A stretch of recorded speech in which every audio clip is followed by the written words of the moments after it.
everyone. Welcome to Paranormal M. I hope you're doing well tonight. Before we start, please give the video a like if you enjoy the stories. And if you've ever had a strange experience you can't explain, feel free to send it to me. The first story tonight comes from a couple who often went for late-night walks around their neighborhood.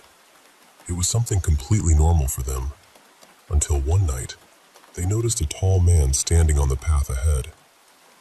That's where things started to feel very wrong. All right, let's begin. And I hope you sleep well.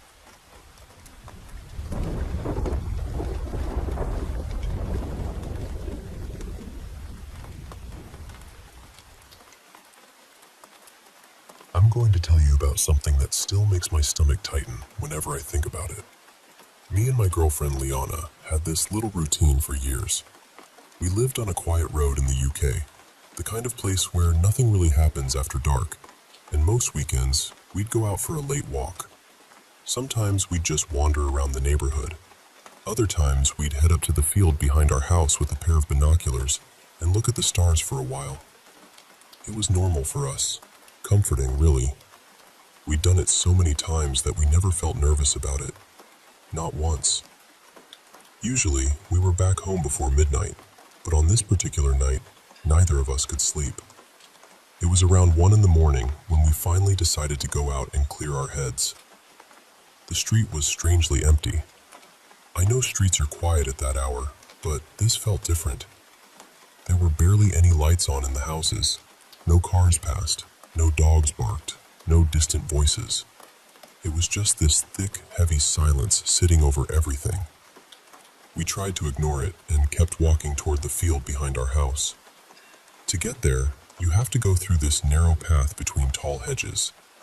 There are no windows looking over it, no streetlights properly reaching it, just this dark little passage that opens out toward the hill. We were talking quietly, laughing a bit, trying to shake off that sleepless feeling, and then we both stopped. Just like that. About 20 steps ahead of us, there was a man standing in the path. He was facing the hedge. The thing is, neither of us saw him walk there. The path had been empty, I'm certain of that. One moment there was nothing in front of us, and the next, he was just there, standing completely still, like he'd been placed there. And he was tall. Not just slightly taller than average, unnaturally tall. Tall enough that on such a narrow path, there's no possible way we would have missed him. He was dressed in what looked like black leather from head to toe. At first, he didn't move at all. He just stood there, turned toward the hedge. I couldn't see his face properly, even though we were close enough that I should have been able to. There were no clear features, no eyes catching the light, no nose shape, no expression. It looked almost smooth, like skin stretched over the place where a face should have been. Then he started moving. And this is the part I hate trying to explain, because there's no way to describe it without sounding ridiculous. His body looked like it was walking in one direction, but he was moving in another. It was like he was facing sideways and making the motions of walking forward, stiff arms, legs stepping normally. But instead of going where his body was pointed, he was drifting diagonally toward us. The movement didn't match the direction. It reminded me of a broken character in a video game, when the animation glitches and the body slides across the ground in a way it shouldn't. His steps were jerky for a second, then weirdly smooth, then wrong again. Like something had learned how walking looked, but not how it actually worked. And he was getting closer. That was the worst part. He was moving toward us in this impossible sliding way, and there was no sound at all. No footsteps. No breathing. No rustle of clothing. Nothing. I grabbed Liana's hand and started backing us away. Neither of us spoke at first. I remember whispering, "Don't look at him," even though I was still staring right at him. Then we turned around and walked home as fast as we could without fully running. After a few seconds, I looked back. He was gone. Not walking away, not standing in the path. Gone. whole way home I kept checking behind us, expecting to see him at the end of the street or right behind us somehow. But every time I turned around, there was nothing. Just empty road, dark houses, and that awful quiet. Then, while we were still walking back, we both noticed something in the sky. 3 bright dots. They were moving together in a perfect triangle formation, way faster than any plane I've ever seen. Completely silent, too. They crossed the sky and disappeared out of sight in seconds. Maybe it had nothing to do with the man. Maybe. But after what we'd just seen, it felt connected in the worst possible way. When we got home, we locked the door and immediately started describing what we had seen. We both remembered it the same way. The height, the black clothing, the blank face, the impossible way he moved. We weren't drunk. We weren't on anything. We were wide awake by then, believe me. For a little while, we tried to calm down. Then our Ring doorbell notification went off.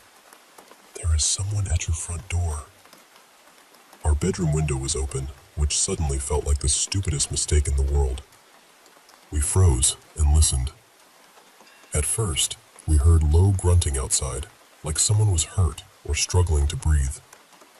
Then there were slow, scraping footsteps near the house, dragging almost. Then, suddenly, another set of footsteps started, faster ones, like someone else was moving quickly outside. And then everything stopped. Dead silent again. We checked the Ring camera straight away. There was nobody there.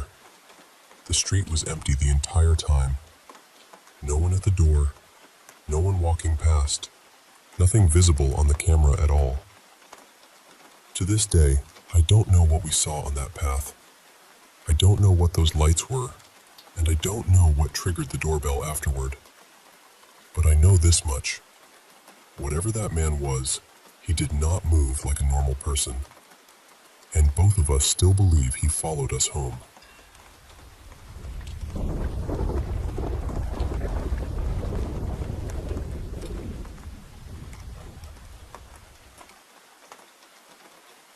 Hey there, I want to share a story that's really close to my heart. It's about a girl named Lily, a spirited 12-year-old from down under, Australia to be exact, who had a rather unusual quirk. You see, whenever Lily came out of the water, people would get scared of her. It was as if they saw a monster instead of a sweet girl. It was baffling and, honestly, quite sad. I had always felt that every child deserves a loving home, so I decided to become a foster parent. The kids I met had their own unique quirks. One was convinced she had to be right all the time. Another forgot how to do simple things. And some had odd little habits that made them stand out.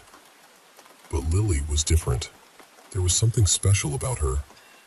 One day, after washing my hands, I playfully splashed a little water on Lily.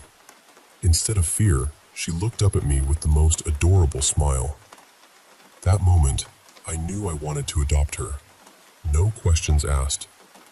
I told her she was beautiful just as she was, especially when she came out of the water. Over time, things changed. People stopped screaming when Lily emerged from a swim. They treated her with kindness and respect. It turned out that Lily's fear of being seen as different made her insecure, and that insecurity was what caused the fear in others. But love and acceptance worked wonders. Now, Lily is 19. She's still with me, and she's hesitant about dating because she worries others won't understand her. It's understandable, really. She has her ups and downs, times when she's bubbly and confident, and others when she retreats into her insecurities. One thing I've noticed is her love for open water, ponds, canals, where she can stay submerged for hours. It's her happy place. But sometimes, that happiness worries me because it feels intense, almost overwhelming. A few months ago, I saw her with a young man, her boyfriend. She was so happy, but what happened next was a bit unsettling.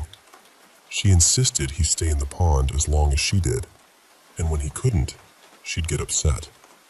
It was hard to watch, but I didn't want to spoil her joy.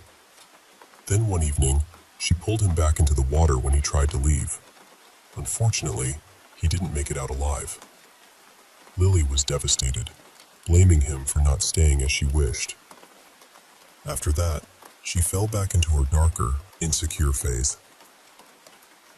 Late one night, I went to the pond to check on them. What I found chilled me. There were others, many others, at the bottom of the water. Past boyfriends who had been caught in this strange cycle. It was heartbreaking. Despite all this, when Lily's in her good moments, she's caring and loving, especially towards me. She cooks breakfast, checks in on me like a devoted daughter. She's got another boyfriend now, and while I worry, I also appreciate the bond we share. Lily's story is one of love, acceptance, and the struggles that come with being different. It's taught me that sometimes understanding and patience can change everything. And I'll always be here for her, through every splash and every smile.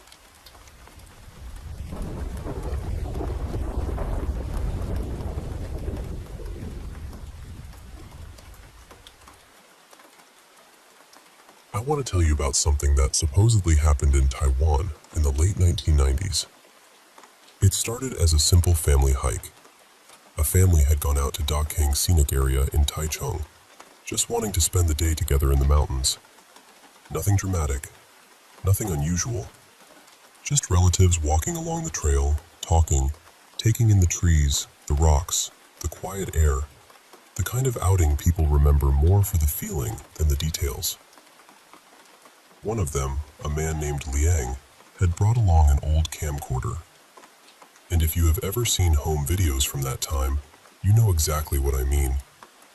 The picture was soft and grainy. The colors looked a little faded. Every step made the camera shake.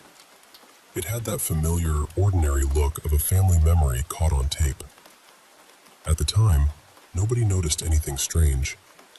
They walked near the well-known wind-moving stone, filming each other as they moved along the mountain path. Everyone seemed relaxed. The day felt normal. But later, when the family watched the recording again, something in the footage made them go quiet. Behind the group, near the very back, there was a small figure dressed in red. She looked like a little girl, and she seemed to be following them. The unsettling part was not just that she was there, it was that nobody remembered seeing her at all. She was not with the family. She had not spoken to anyone. Nobody remembered passing her on the trail. Nobody remembered a child walking behind them. She did not smile at the camera or try to get anyone's attention. She just stayed there, silent, close enough to appear clearly in the video. And then there was her face. Because the footage was old and blurry, it was hard to make out every detail.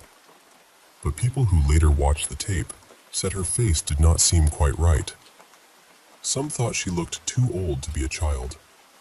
Some said her features looked warped. Others felt there was something deeply unnatural about her expression. The video eventually made its way to a Taiwanese paranormal television show called Shen Chu Gui Mo. When it aired, people across Taiwan became frightened by it. You have to remember, this was not the age of endless creepy videos online. Back then, stories traveled through television, newspapers, neighbors, relatives, and whispered retellings.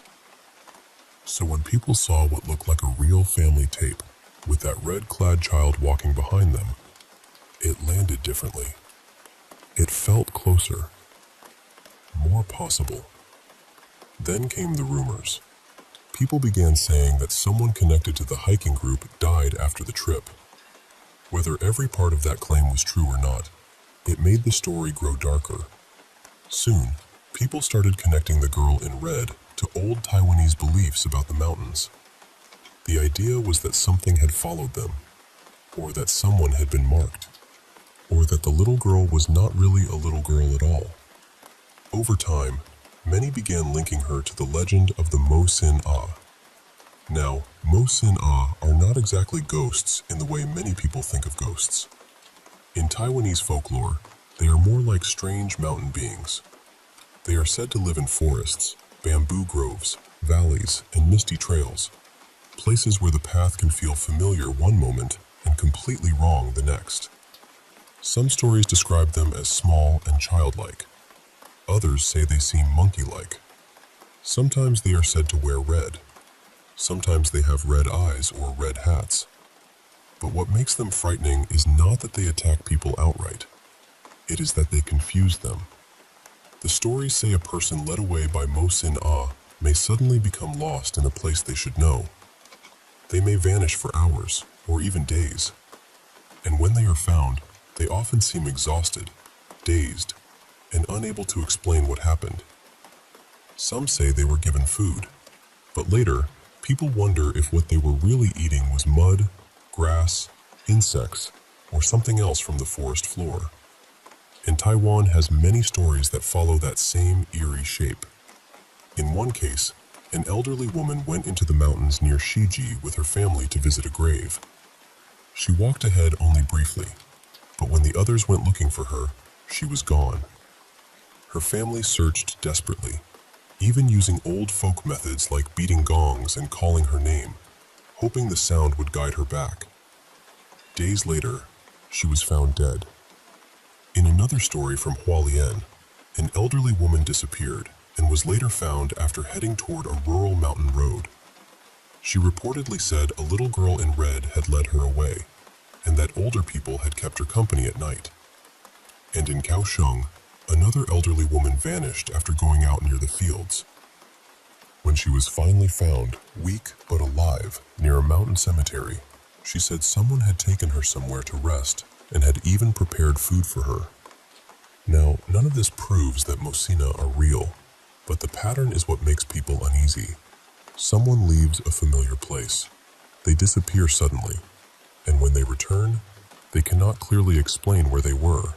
That is why the girl in red stayed in people's minds for so long.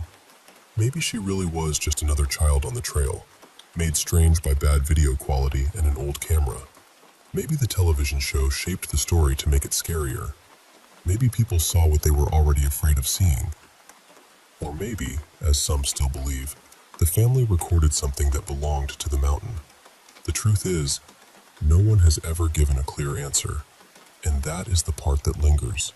Because if she was only another hiker, why did nobody remember her? And if you are ever walking through the mountains and you hear soft footsteps behind you, or a small voice calling from the trees, maybe do not turn around too fast.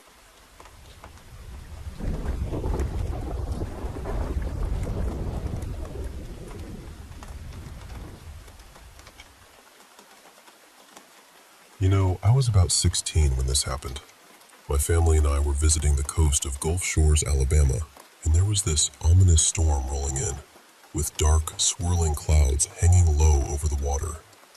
The ocean was restless, waves crashing like thunder, and the sea was rougher than usual. I was out there, boogie boarding, just wanting to catch one last wave before heading back. Suddenly, something icy cold grazed my leg, and in the blink of an eye, I was pulled under the surface. In that terrifying moment, it felt like I was a crab caught in a fisherman's net, both screaming inside and choking on salty water. I could feel this immense, unyielding force tugging me away from shore. My fingers clawed at the sand beneath me, but it just slipped away. Wrapped tightly around my ankle was something cold and unshakable. That's when it hit me.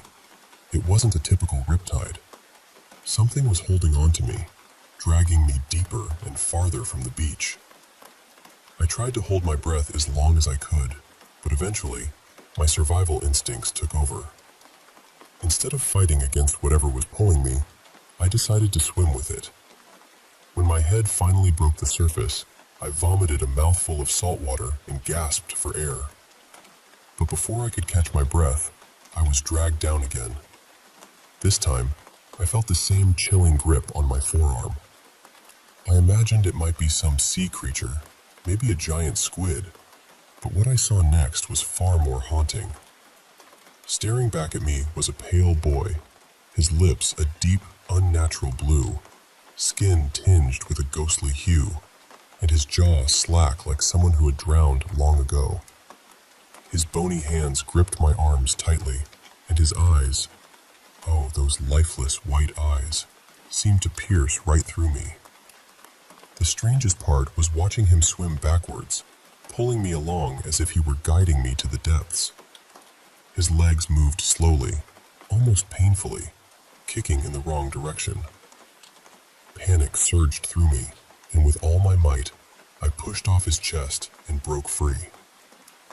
The last image burned into my mind was that toothless grin spreading across his face as he sank into the dark abyss, a chilling lullaby echoing around me like some eerie, demonic song. When I finally resurfaced and took in deep, gasping breaths, I realized I was only about 100 yards from shore. I swam with every ounce of strength I had, despite the exhaustion dragging at me. Then, my feet found the sandbar, and I collapsed, waves crashing violently around me, thunder growling overhead. I told my parents what happened. The boy, the grip, the terrifying pull beneath the waves. My dad, ever the skeptic, said, "Sometimes, in moments of extreme stress, your mind plays tricks on you." But the next morning, when I showed him the marks, deep, finger-shaped bruises on my wrists and ankles, his face revealed a fear he couldn't hide. I couldn't shake the feeling that maybe, just maybe, those lost to the sea weren't always victims of natural forces. Maybe there's something else beneath those waves, watching, waiting, and they just can't tell us about it.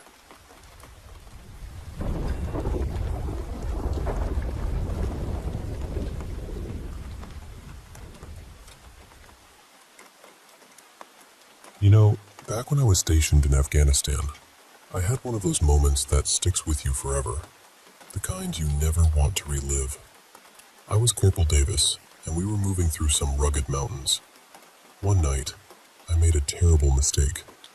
I thought I saw a hostile group, but it turned out they were just a wandering family, harmless really. I fired, and the guilt hit me like a freight train. We set up camp in a cave to rest, the kind of place where the silence feels heavier than the mountain air. In the dead of night, I woke up to this strange sensation, a light tickling on my face, and this whisper, almost like a breath, saying, "Devolve." It's Arabic for devolve. I swatted at my face, thinking maybe it was a bug, but when I turned on my flashlight, I saw this huge lizard dart away into the shadows. Then, just at the cave's mouth, a shadow moved. I grabbed my rifle, heart pounding, only to find Specialist Higgins standing guard in the trench. I asked if he had just walked by the cave, but he swore he hadn't left his post all night. Little did I know, that night was the last I'd spend in Afghanistan for a while. The next morning, right after the shooting, I got a text from my wife that felt like a punch to the gut. "Something's happening to our daughter. Call me ASAP." I scrambled to get home, but the flight was slow, and I was desperate. When I finally arrived, I was met with a nightmare. My daughter Callie looked like a ghost, pale, frail, with a rash spreading across her torso. I begged for the plane to move faster, but no luck. I was helpless.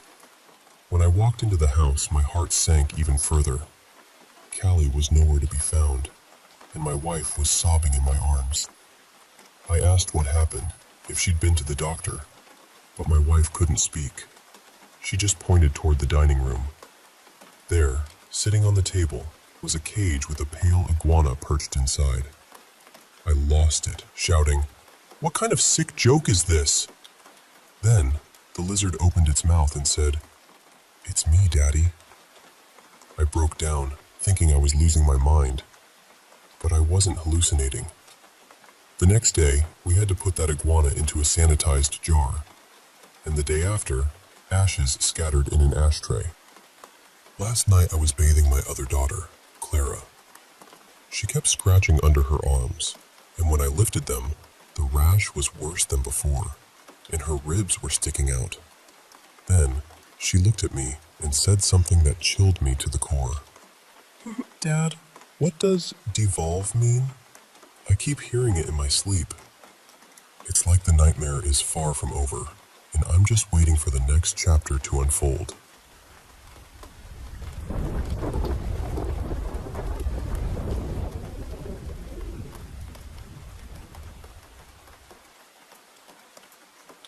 Hey there, I want to share a story that's been on my mind lately, about an extraordinary expedition deep in the rainforests of Sri Lanka.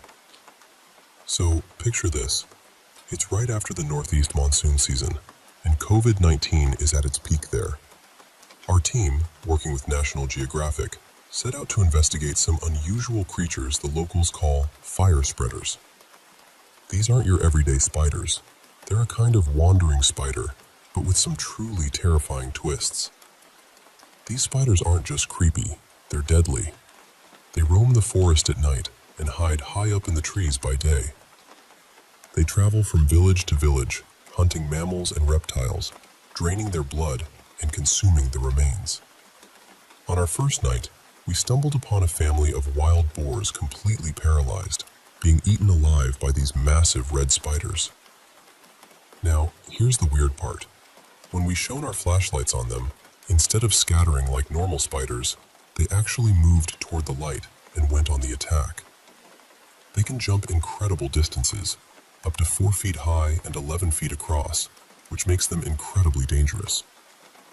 Color-wise, these spiders are masters of disguise. Their fur changes with the seasons, a dark velvet red in spring, bright orange in summer, and jet black during the rainy, cooler months. It's almost impossible to spot them. And where exactly they came from? That's still a mystery. One night, while our team was camping in Adirondacks, we were suddenly woken by piercing screams. A man, woman, and toddler from a nearby village were attacked. They ran out of their hut, tearing at their own clothes and skin, screaming in agony before jumping into a raging river, where, tragically, they were swept away.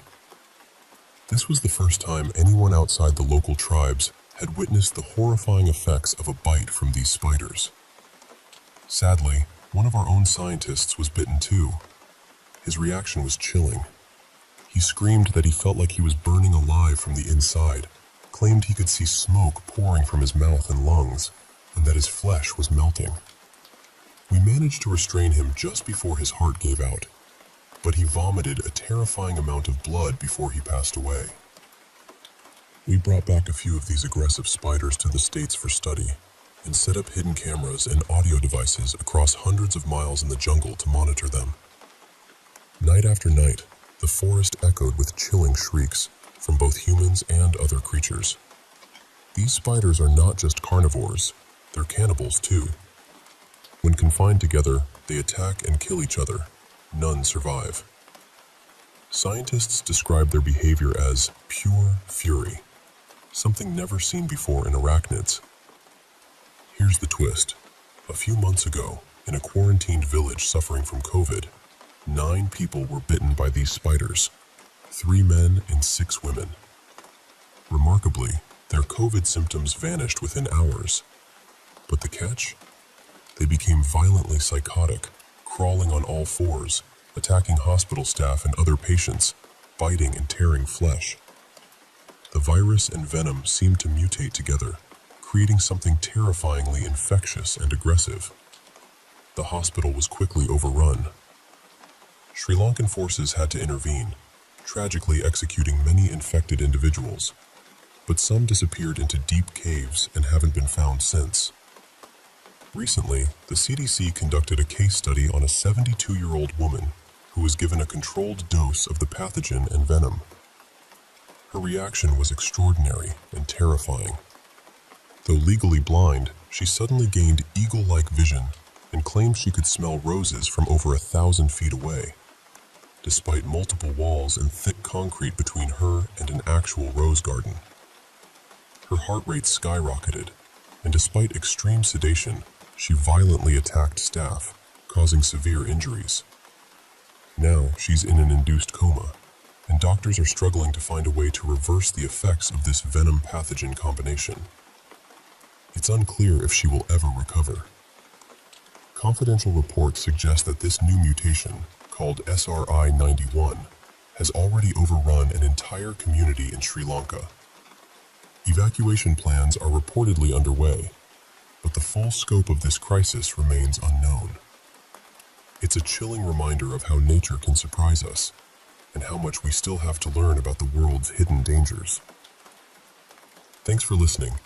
I hope you found this story as haunting and fascinating as I did.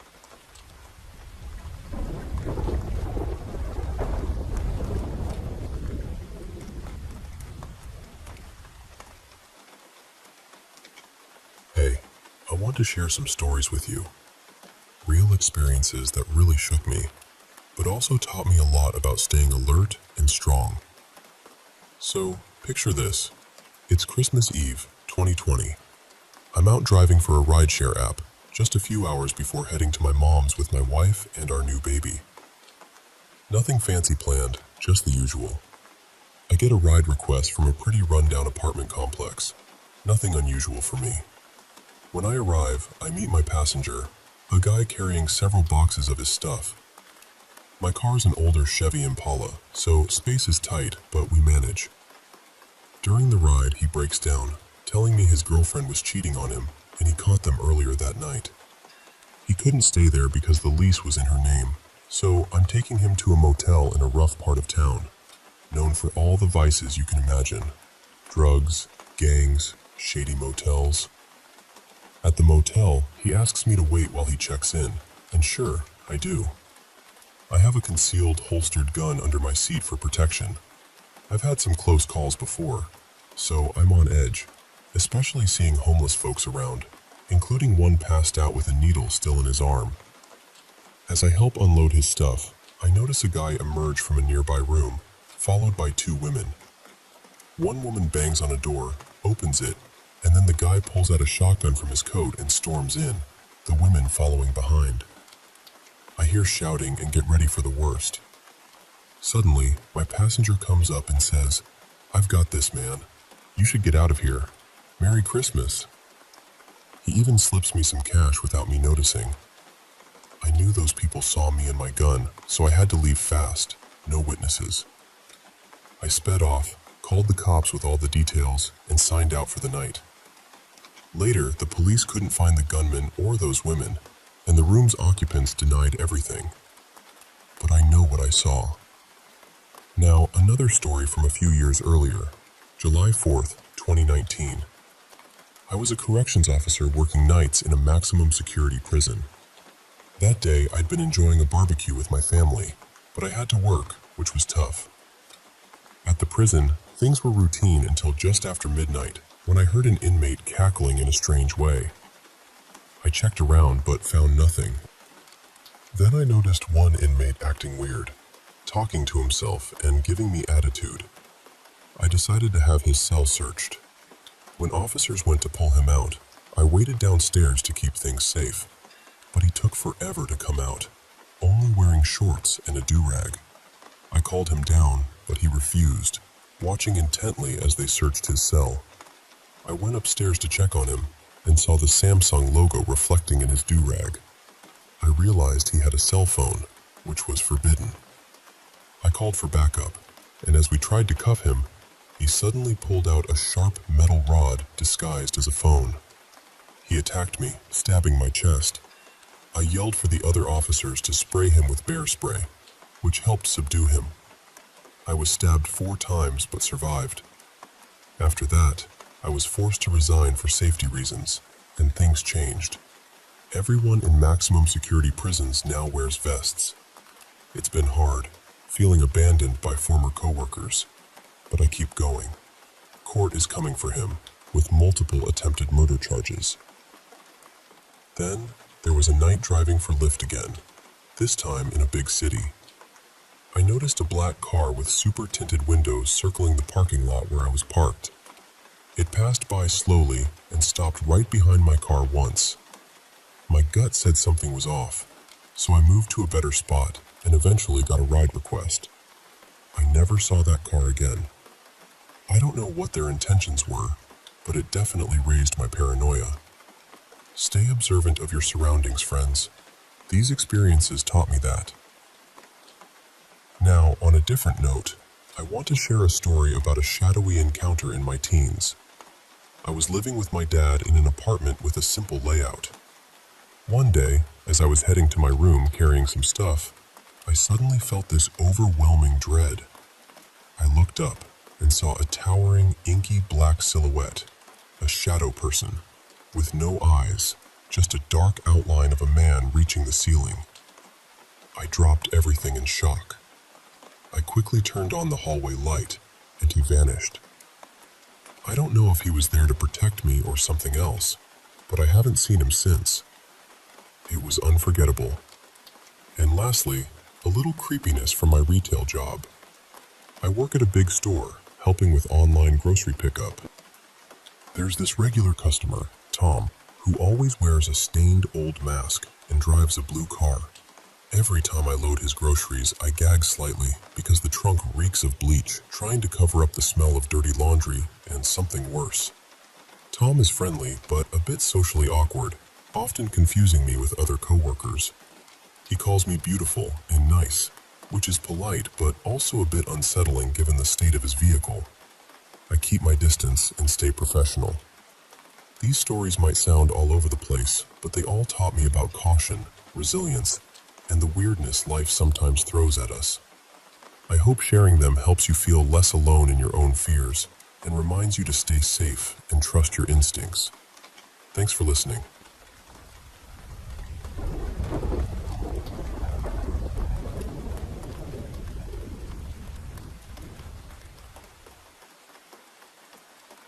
Hey, I want to share a story from when I was in Northern Ireland back in 2017. It was part of a college field trip for my religious studies class. We were exploring stone circles across Northern Ireland and Ireland, diving into the fascinating world of religious geography. One day, we visited the Begmore stone circles on a typical cloudy day. We were all really into learning about this Bronze Age marvel, and, honestly, some of us were just excited to get back to the hotel and start a night of pub hopping. Now, the stone circles were separated from a nearby forest by a small wire fence. For some reason, we found ourselves lingering around that fence, peering into the woods just about 20 yards away. Up until then, we hadn't ventured into any forests during the trip. We mostly stuck to sites surrounded by farmland. But there was this pull, this curiosity, and I really wanted to see what was inside that old woodland. Everyone seemed to feel it too. I decided to climb over the small wire fence to explore a bit. These woods were unlike any I'd seen back in North America. The branches were thick, so thick you couldn't really stand upright inside.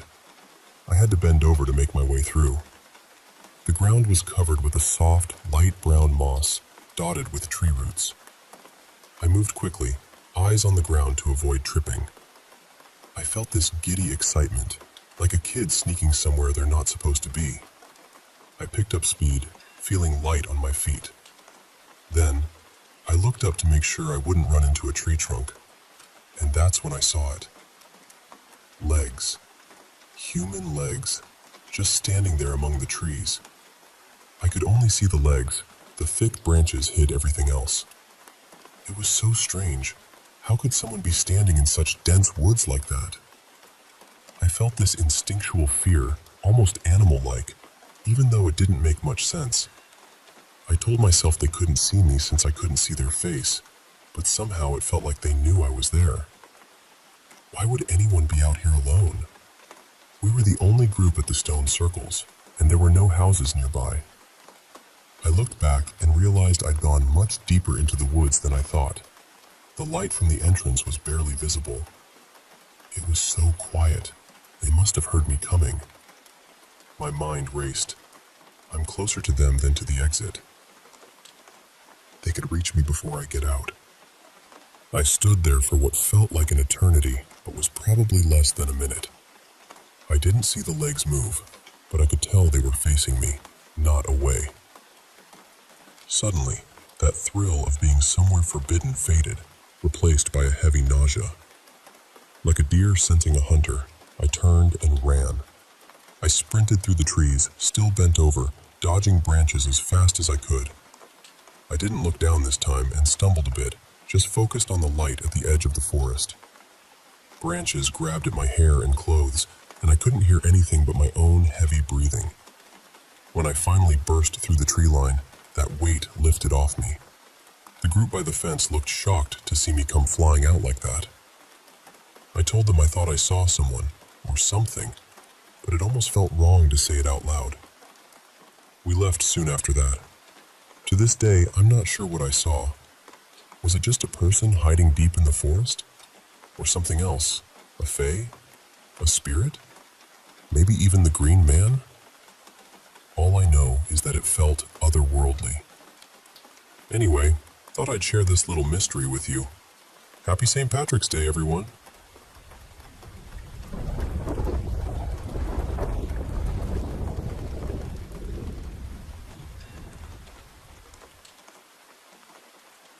Hey, I want to share with you a story from a few years back, Thanksgiving of 2020, that started off pretty great, but quickly turned into something scary and unsettling. So, I'm a 31-year-old nursing student, and that year, I had just passed an exam with a pretty good score, around 88%. I spent the evening before Thanksgiving with my boyfriend Jamie and his family. He was about to leave for a Cal Fire base, so it felt like a special time. Then on Thanksgiving Day itself, I was with my brother's family. I left early in the morning around 8 a.m., feeling wiped out but also kind of restless. My mind was racing. I wanted to surprise my sister and her kids with a gift. When she didn't respond to my messages, my anxious energy kicked in, and in a bit of a manic mood, I decided to just go to her house unannounced. Thanksgiving was lively. Lots of food, booze, dancing, all the good stuff. Around 6 p.m., I started planning my trip to Jamie's temporary place. We got into a little spat because I told him I wanted to leave around 1 a.m. for the 3-hour drive. He was worried about driving so late in the dark through rural areas, but I insisted, telling him, "Hey, I'm an adult. I can handle it." Looking back, maybe not the best choice. We eventually agreed on my arrival time. The evening at my sister's went on with family photos, more food and drinks, and by 11 p.m., I was ready for a nap. But then, my restless mind kicked in again, and I ended up taking a shower instead. I needed help with the shower controls and fixing my hair, so I finally laid down around midnight. I planned to sleep until 1 a.m., but I overslept until 3:30 a.m. when my sister woke me up, asking why I hadn't left yet. Panicked, I rushed out the door, forgetting my phone. Had to go back for it, then set off again. Here's where things got weird. I accidentally took the wrong route because I confused 2 towns with similar names. Once I realized, I corrected my GPS and kept driving. The first hour was frustrating. I thought I lost my vape pens, but turns out my sister meant regular pens, and I found my vapes in my purse days later. Classic me. Anyway, as I left the city limits, I found myself in a strange little race with a shiny, lifted Silverado truck. I don't know why, but I got competitive and pushed my SUV up to 120 miles per hour for about 10 minutes before deciding it wasn't worth a speeding ticket. After he took an exit, it was just me and another Ford on this dark, rural road. The Ford started driving really close to me, sometimes almost swiping my car. It was a narrow 2-lane road, so it felt unsettling. When we hit a small town with stoplights, I thought, okay, maybe this guy will turn off soon. But after 2 lights, he didn't. Then, as I passed a green light, I noticed the same car turning onto the street and falling in right beside me again.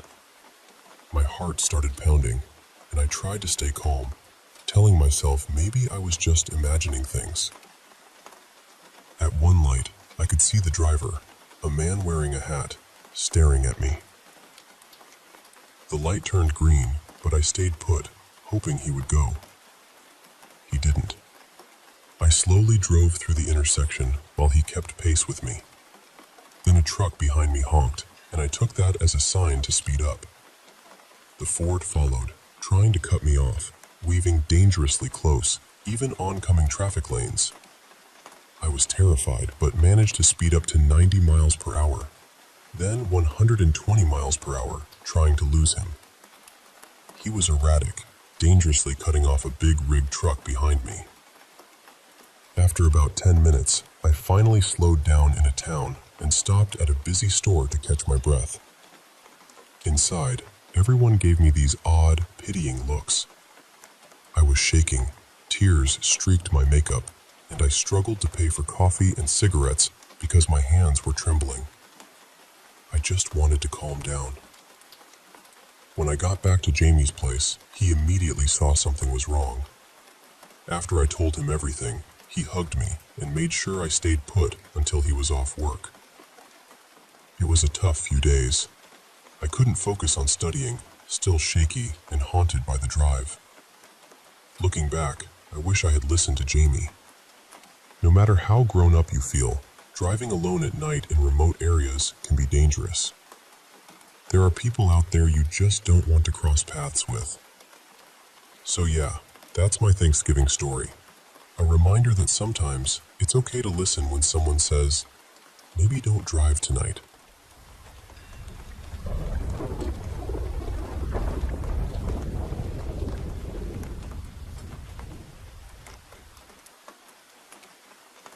Hey, I want to share something that happened to me about a decade ago.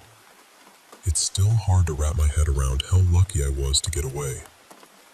Back then, I was 16, and, like most teenagers, often running late for school. One morning, as I was walking to the bus stop in my neighborhood, I noticed this dark green car with tinted windows slowly following me. Now, this was a quiet residential area, and cars often drove slowly, so at first, I didn't think much of it. It was around 9 a.m., a weekday, so I just figured everything was normal and kept hurrying toward the bus stop. When I got there, it had started raining, so I stepped into the small glass bus shelter to wait for the bus. Suddenly, that creepy green car pulled up right in front of the shelter. The driver got out and came over to me. The shelter was tiny, only enough room for 2 people, and he stood blocking the entrance, grabbing each side of the shelter so I couldn't get out. He was huge, really intimidating, and his eyes were cold, like there was no life in them. It sent a chill right through me. He asked if I knew the area well, and I said yes. Then he asked if I was headed to school, and again I said yes. Then he offered to drive me to school so I could show him the way. Something deep inside me screamed, "No, don't get in that car." So I politely declined and asked if he needed help with directions instead. That's when he suddenly lunged at me, grabbing my arm and pulling me toward his car. I started screaming, telling him no, but he kept saying it would be faster if I just got in. And then, just in the nick of time, the bus arrived. My instincts took over. I scratched his face, kicked, bit, and twisted until he finally let go. I jumped on the bus like my life depended on it, which, honestly, it did. The bus driver asked if I was okay, but I just nodded silently, finding a seat at the back and crying quietly as the bus took me to school. I didn't say a word about what happened all day. When I got home, I told my parents everything.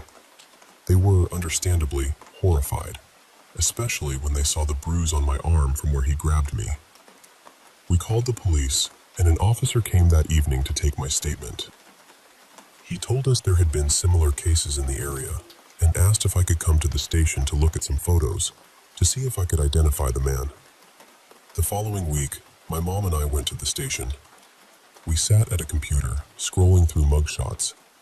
So many faces, and it was overwhelming to see just how many offenders were out there. Just when I was about to give up, I recognized those dead eyes in one of the pictures. The officer asked if I was sure, and I told him yes, though the man had grown a beard since the photo. They thanked me and said they'd be in touch. 2 weeks later, The news reported that the police had caught the man suspected of kidnapping and assaulting young girls in our area.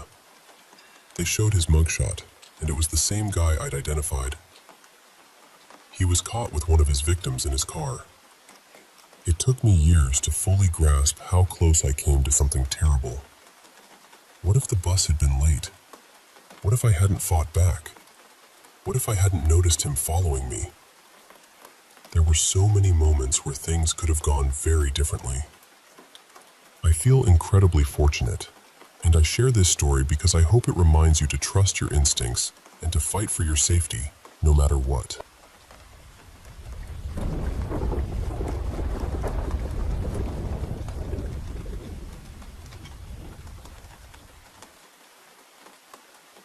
Hey, I want to share a story with you.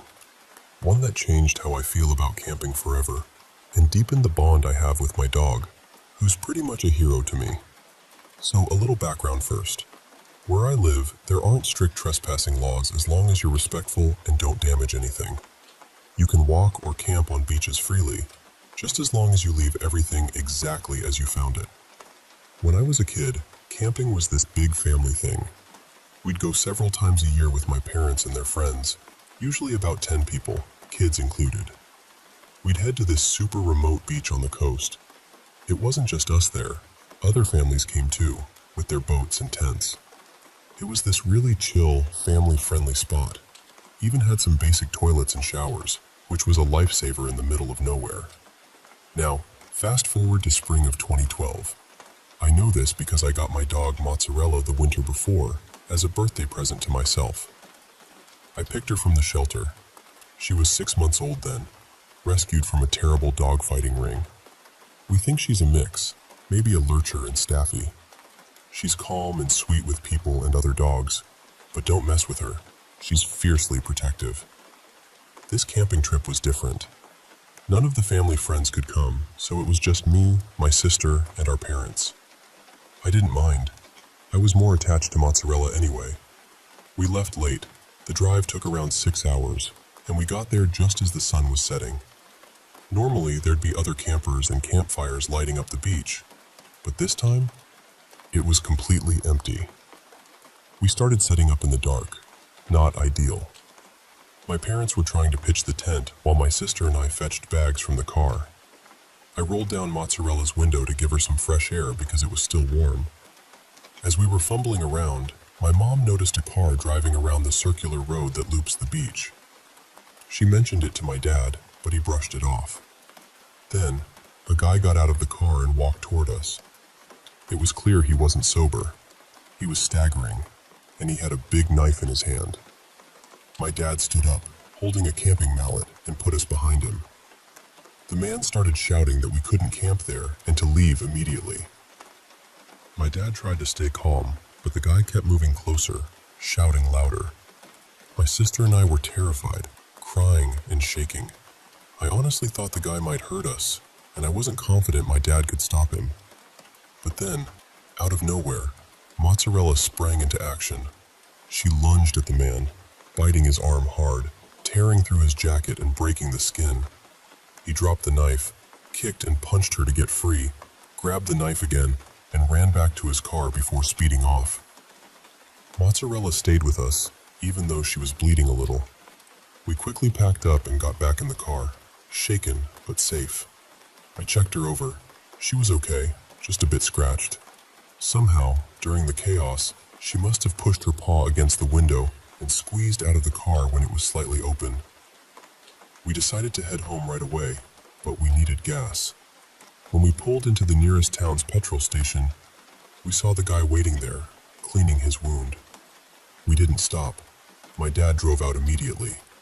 Then, as we drove toward the next town, which was about 60 miles away, the guy started following us in his car.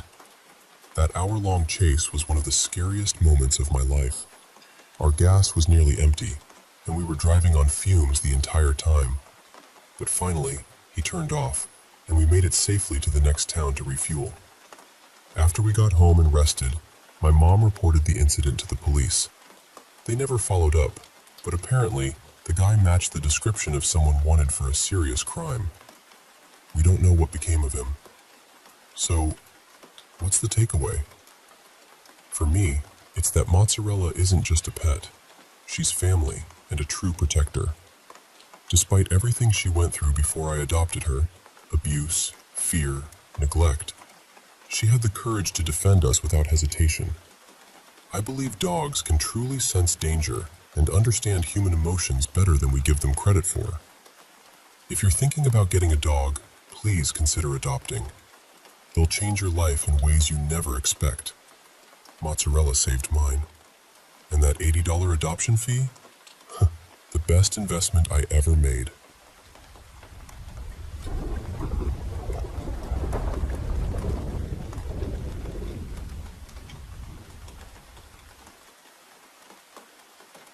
I've never told this story anywhere before, but every time I think about it, it still gives me that strange, cold feeling in my chest. It happened a few years ago when my father and his wife, Marla, took a trip to Rome with a small group of friends. I think there were 3 other couples with them, maybe 4. They rented this old historic villa just outside the busiest part of the city. Beautiful place, from what they told me. Stone walls, high ceilings, antique furniture. The kind of house that looks romantic in pictures but feels a little too quiet once the sun goes down. Now, before I get into what happened, I should probably say this. Marla and I didn't always have the easiest relationship. When I was younger, I honestly couldn't stand her. I always felt like she was watching me too closely, criticizing me, waiting for me to mess up. Maybe I was just a sensitive kid reading too much into things. Or maybe I was right. I don't really know anymore. These days, we're fine. Not exactly close, but peaceful. And I'm saying that because I want you to understand something. Even with all that history between us, I believe her completely. Marla is not someone who makes things up. She doesn't exaggerate for attention. She's not theatrical. Some people can tell you a wild story and, even if you love them, part of you thinks, yeah, that probably didn't happen that way. She is not one of those people. She barely has the patience for fiction. So, they were all staying in different rooms throughout this old villa. My dad and Marla were on the 2nd floor, in a room with a tall window facing the outside of the house. Sometime around 3 in the morning, my dad woke up to the sound of Marla screaming right next to him. And I don't mean a startled scream. I mean the kind of scream that sounds like something has reached inside a person and pulled the terror straight out of them. The kind of scream that makes your body react before your mind even understands what's happening. It was so loud that everyone in the house woke up. Within seconds, the other couples came running down the hall and burst into the bedroom. A few of the men immediately went straight for my dad, asking what he had done to her. He was standing there in the dark, half awake, hands raised, completely stunned, saying, "Nothing. I didn't do anything. I just woke up too." Marla couldn't speak at first. She was sobbing, shaking, trying to breathe. When she finally got enough air in her lungs, she told them what she saw. She said she had opened her eyes and looked toward the window. And standing right outside the glass, staring directly into the room, was an old man with a thick beard. The thing is, they were on the 2nd floor. There was no balcony outside that window, no terrace, no ledge, nothing someone could stand on. Just the outside wall of the house and a drop straight down to the stone courtyard below. That moment ruined the rest of the trip for her. For the next couple of days, Marla was terrified in a way my dad said he had never seen before. She wouldn't be alone in any room. She wouldn't even shower unless he sat in the bathroom with her. The whole place felt wrong after that, like the house had turned its attention toward them. Eventually, they couldn't take it anymore. They packed up early and paid for rooms somewhere else, just to get out of that villa. On their final evening there, while everyone was gathering bags and checking the common rooms to make sure nothing had been left behind, Marla suddenly stopped. She was staring at the wall. There was an old framed photograph hanging there, faded and yellowed with age. It looked like it had been taken sometime in the late 1800s. In the picture was an elderly man with a heavy beard, sitting stiffly for the camera, holding a pipe. Marla went pale. Then she lifted her hand, pointed at the photograph, and said, very quietly, "That's him. That's the man I saw outside our window."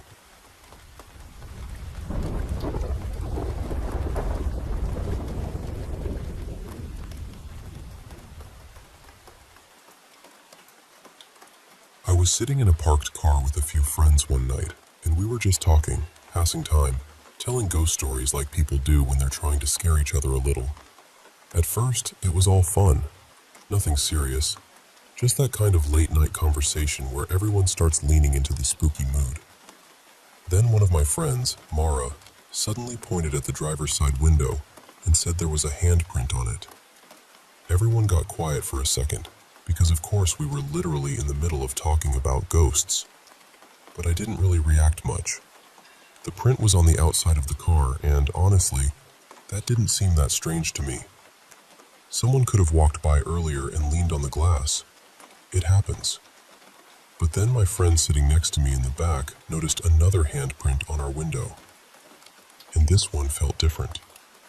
The fingers were angled in this really unnatural way, pointing down toward the bottom left corner of the glass. It wasn't the way you'd normally rest your hand. So we tried wiping it off, and that's when we realized the print wasn't outside. It was on the inside of the window. That was the first moment where I didn't really have a neat little explanation ready. We all tried to recreate the position of the hand, just to see if one of us could have done it without thinking, but it was awkward. You had to twist your arm in a weird way to make it match. After that, we decided to leave and grab food somewhere, but the car we were in was low on gas. So we all moved into my car instead. By then, everyone was talking about the handprints, so before we drove off, we checked my car too. That's when we saw 7 fingertip marks pressed against the outside of the rear left window. Not a full handprint, just 7 fingertips. I remember thinking that was strange, but I still wasn't ready to call it anything supernatural. Weird, sure. Creepy, definitely. But I was trying to stay reasonable about it. While I was driving, we kept talking about it. At one point, I specifically noticed that my driver's side window was completely clean. No smudges, no prints, nothing. When we got to the restaurant, I parked really close to another car, so I asked my friend Eli to open my door from the outside so I wouldn't accidentally bump or scratch the car beside us. Before he opened it, he even said, "I'm only touching the door." And he did.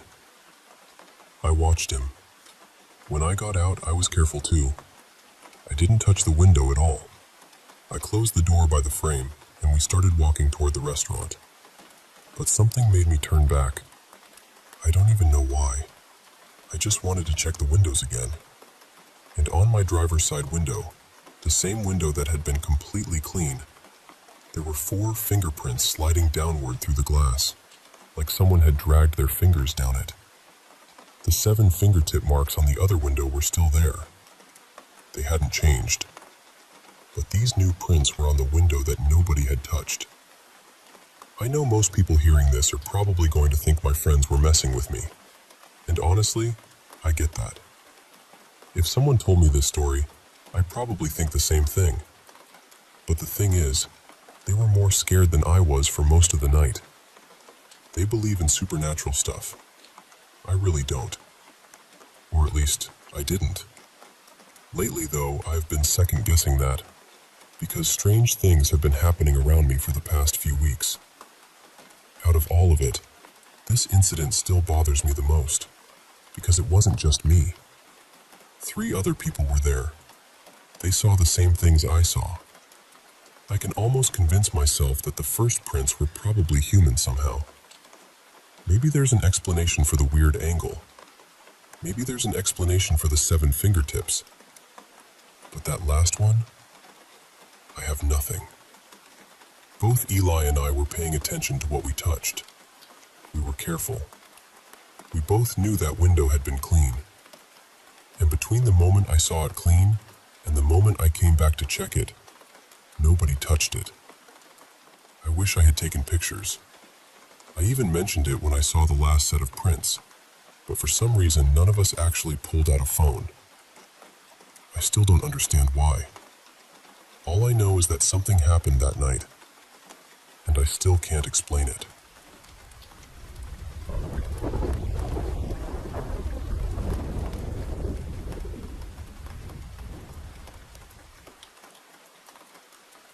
I was a freshman in high school back in 2015, and a few nights a week I would stay at my older sister's townhouse to watch her dogs while she worked overnight. She had 2 big pit bulls, but honestly, the job was simple. I fed them, played with them for a while, let them outside, and then put them in their kennels before bed so they wouldn't chew up the furniture while everyone was asleep. My sister usually worked until about 4 in the morning, so most nights I would just sleep there. My girlfriend at the time, Kayla, would sometimes come with me, and it usually felt pretty normal. Almost boring, really. That night started the same way. After school, we went over to my sister's place, took care of the dogs, watched some TV, played a few games, and just relaxed. Nothing felt strange.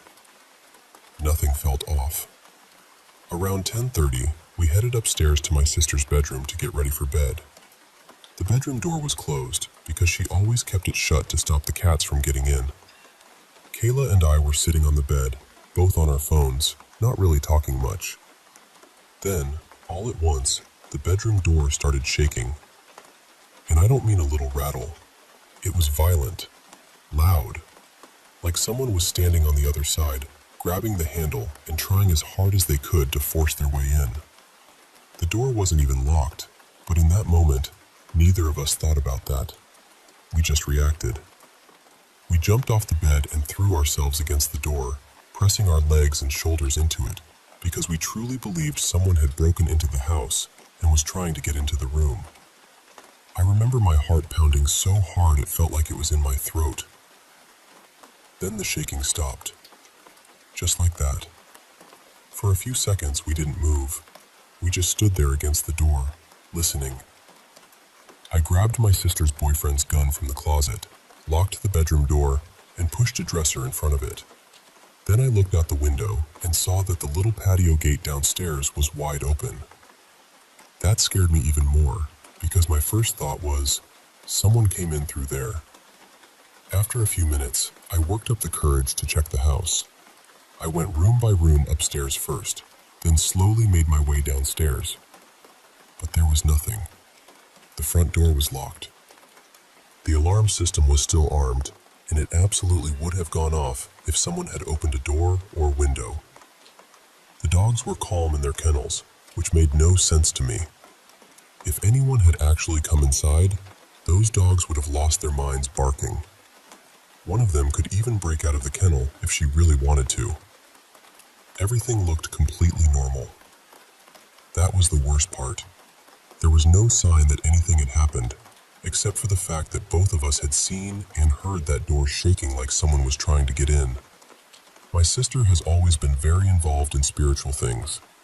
She reads tarot, believes in spirits, and used to go to graveyards at night with one of her close friends. He said he could hear spirits, and she said she could sometimes see them. There was also this old standing mirror from our childhood home. My sister believed it was connected to a shadow figure I used to see when I was younger. That went on for almost 2 years, until she cleansed me and the house. After that, the experiences stopped. I honestly can't remember if that mirror was in the townhouse when this happened, but if it was, I already know my sister would say that was the reason. Maybe it was a person. Maybe there's some normal explanation I'll never figure out. Or maybe it was something else. I still don't know. All I know is that Kayla and I never forgot that night, and I don't think I've ever been that scared in my life.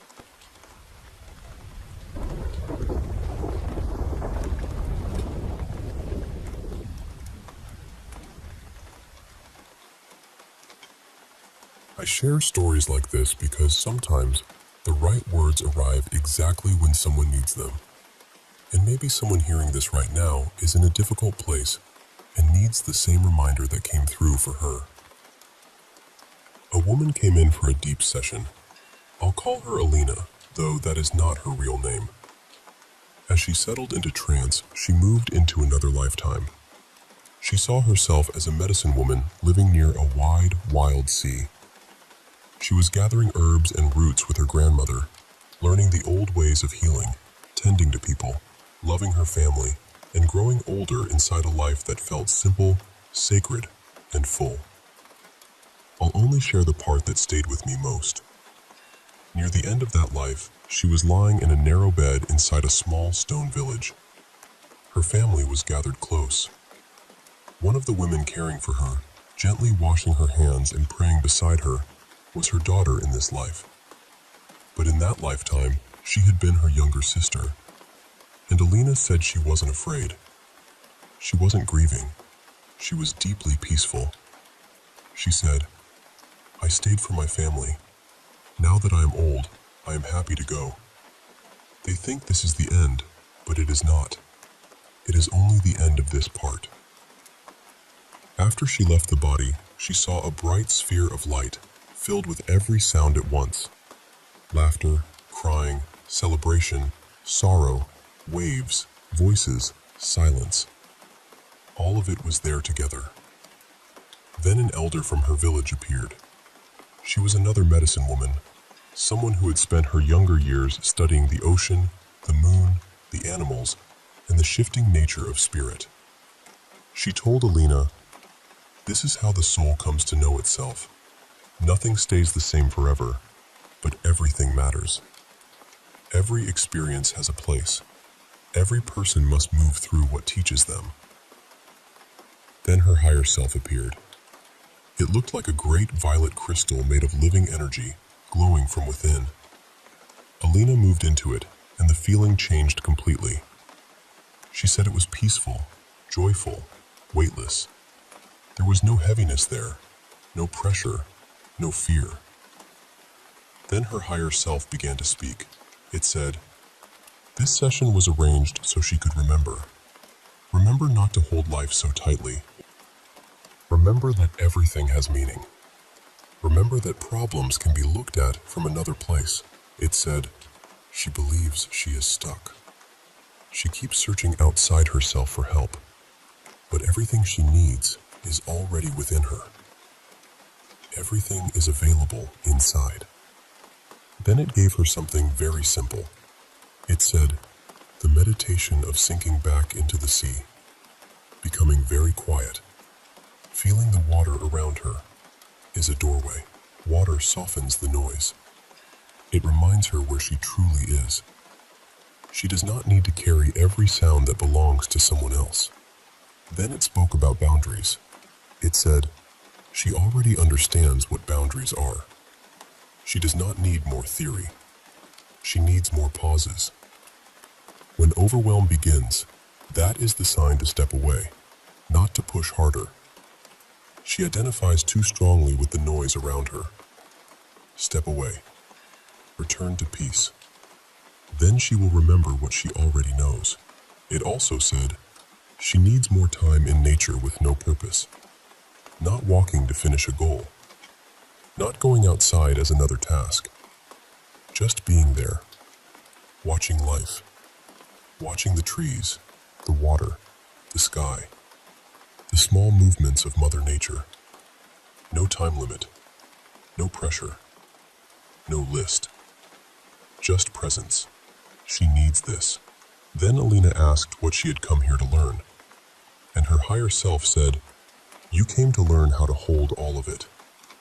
How to be all of yourself within the structure of this life. How to bring your full light into the physical world. That is why you are here." It said, "Bring the light into your problems.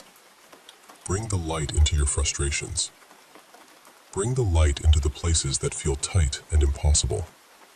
You are standing at a new frontier. Everything is okay. Every choice can serve you, as long as you bring the light in." That stayed with me, because so many of us look outward when we feel lost. We look for the answer, The sign, the person, the perfect instruction. But what came through was so clear. The quiet is already there. The water is already there. The place inside that remembers is already there. Sometimes the answer is not found by pushing harder. Sometimes it comes when we step away, soften the noise, and return to the part of us that was never truly lost.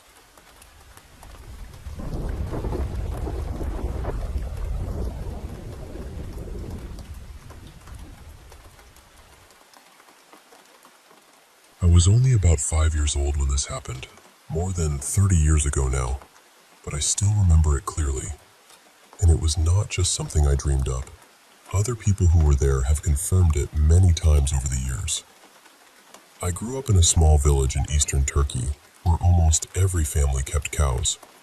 Back then, the routine was simple. Early in the morning, people would open their barn doors, and the cows would walk out together toward the meadows. The shepherd would guide them and keep watch over them during the day. Then, in the evening, just before sunset, the cows would come back on their own. Each one knew exactly which barn to return to. The owners would be waiting to milk them. But every now and then, one cow would not come back on time.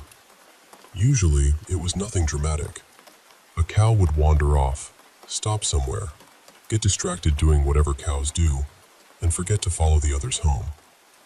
When that happened, the owner would go looking, sometimes with a neighbor or someone from the family. One evening, our cow did not return. My mother asked me and my Aunt Lena to go look for her. Lena was around 14 at the time, so I followed her. As we walked, we noticed other villagers were out searching too. More and more people joined, because that evening it was not just one missing cow. Several cows had not come back. Before long, there were maybe 20 or 30 of us walking together, adults and children. Some of the kids joined just because it felt like an adventure. A few miles from the village, there was a rocky hill with patches of grass. That was where the cows had been grazing earlier that day, so everyone headed in that direction. As we got closer, we saw smoke rising from the hill. At first, people thought there might have been a fire. A few older boys ran back toward the village to call for help, just in case. But as we kept walking, the smoke looked strange. It was not spread out like a normal fire. It was narrow and dark, rising straight up, almost like it was coming out of a chimney. Then we started hearing something. At first, it sounded like drumming. Then it became more like voices, rhythm, movement. The closer we got, the more it sounded like some kind of celebration. That was when the older women became very serious. The grandmothers began pushing people back, telling everyone, "Go home, go home. It is nothing, do not look." But Lena was curious. She slipped past them and ran toward the hill. I was little, and I did not want to be left behind, so I ran after her. When we reached the edge of the hill, we saw it. There was a huge fire, tall and narrow, burning upward but somehow contained. Around it, there was a circle of figures moving together. They looked like dark, tall shadows, linked in a chain, dancing around the flames. Even with the fire lighting everything, we could not see faces or clothes. Only those long black shapes turning around and around in the glow. The moment we saw them, we knew we had made a terrible mistake. Lena grabbed me, or maybe I grabbed her. I cannot remember clearly. We just ran. The others had seen enough too, especially the grandmothers. Everyone hurried back toward the village, and that night nobody cared about the cows anymore. We left them outside until morning. Later, the elders told us we had seen a jinn wedding. Even now, after all these years, I still cannot explain it away. That hill was far from the village. Nobody lived there then, and nobody lives there now. If it had been a normal wedding from another village, we would have known. We would have recognized the people, or at least understood the songs and voices from a distance. But this was different. I do believe jinn exist. Still, believing in them is one thing. Seeing something like that with your own eyes is something else entirely.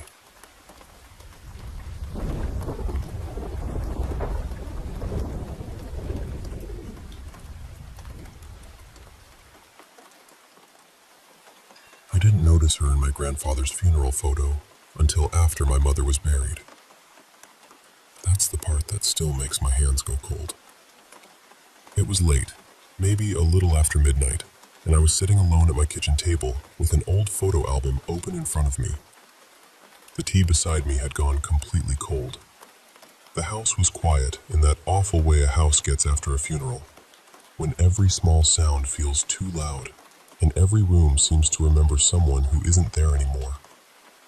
My mother's funeral had been that afternoon at St. Andrew's. There were maybe 50 people there, family, old neighbors, a few friends from work. I remember the sky outside the church windows looked gray and flat, like wet cement. For most of the service, I was barely present.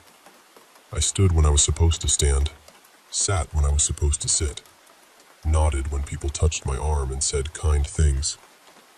Grief does that to you sometimes. It doesn't break you loudly. It just turns you into someone who can move through the day without really being inside it. Then, during the eulogy, I saw her.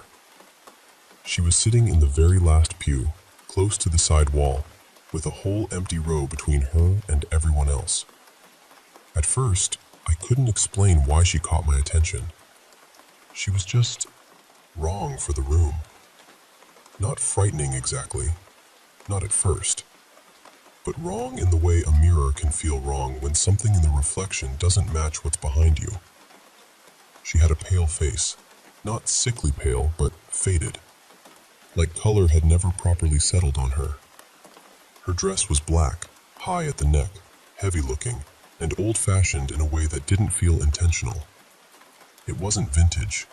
It wasn't elegant. It looked like it belonged to a time that had shut its doors long ago. And she wasn't looking at my mother's casket. She wasn't looking at the priest. She was looking straight at me. I looked away because I didn't know what else to do. Then I looked back. She hadn't moved, not even a little. No shifting in the seat, no glance down at a program, no small, restless movement that people make without thinking. She just sat there, fixed and silent, watching me.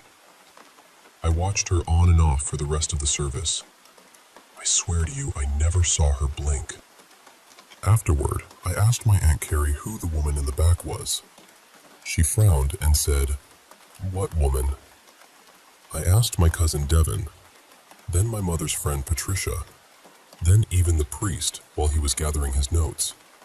Nobody had seen her, not one person. They didn't say they didn't recognize her. They didn't say she left early. They said there had been no woman sitting in the back pew. So I went home and told myself the only thing that made sense. I was exhausted. I was grieving. My mind had filled an empty space with something because it didn't know where else to put the fear. That should have been the end of it. But later that night, I found myself standing in the hallway closet, pulling down the old family photo albums. I don't know why. I wasn't thinking clearly. It felt less like a decision and more like something inside me had reached for them before I understood what I was doing. I took the oldest album to the kitchen table. The cover was cracked. The plastic sleeves had gone cloudy. I turned through photos I had seen my whole life. My grandparents on their wedding day. My mother as a little girl in a dress with crooked buttons. Relatives standing in yards and church steps and kitchens I didn't recognize. Then I found the photo from my grandfather's funeral. It was from 1963, black and white, taken from the front of the church, facing back toward the entrance. I had seen that picture so many times before, but I had never really looked at the last pew. She was there. Same pale face, same dark, high-collared dress, same stillness. She was sitting by the far wall, alone, just like she had been at my mother's funeral. Only in that picture, she wasn't looking at the casket either. She was looking directly into the camera. I remember pushing the chair back from the table, not standing up, just needing space between me and the photo. After a while, I made myself look again, Behind one of the cloudy sleeves, tucked slightly out of place, was another funeral photograph. Older, maybe late 1930s or early 1940s.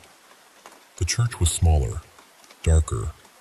Everyone in the photo had that stiff, formal posture people used to have in old pictures. I found her almost immediately. Back row, far wall, unchanged. 30 years between the two pictures, and she looked exactly the same. That was when I noticed the child near the doorway. A little boy, maybe 8 years old, half hidden by the frame. He wasn't looking at the camera. He was looking toward the last pew, and he was pointing at her. My mother had spent years building our family tree, so I opened her records on my laptop and started searching. I matched the funeral photo to a name. Then I found the boy. He died less than a year after that picture was taken. I wish I had stopped there. I really do. But once you see something like that, you can't unsee it. You start looking into the corners, the background, the places your eyes usually slide past because nothing important is supposed to be there. I went through every album. I found her in 5 more photographs. Different funerals, different decades, different churches. Always the same place. Last pew, far wall, alone. And every time, she was not watching the person being buried. She was watching someone still alive. I laid the photos across the kitchen table in a line. In my grandfather's funeral photo, she was looking at my grandmother, who died a few years later. In the older photo, she was looking toward the little boy, who died within the year. In the others, once I checked names and dates against my mother's notes, the pattern stayed the same. She was never watching the person who had just died. She was watching the next one. Or maybe not even the next one.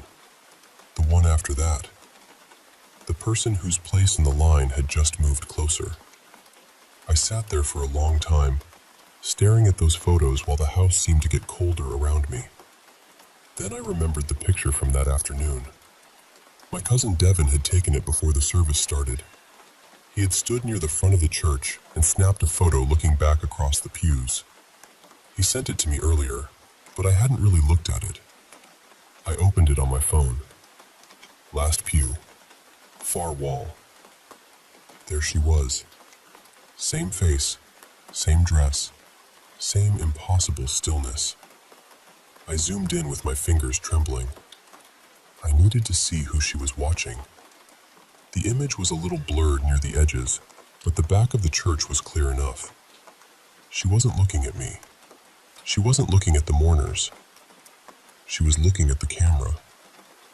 She was looking at Devin. I called him right away.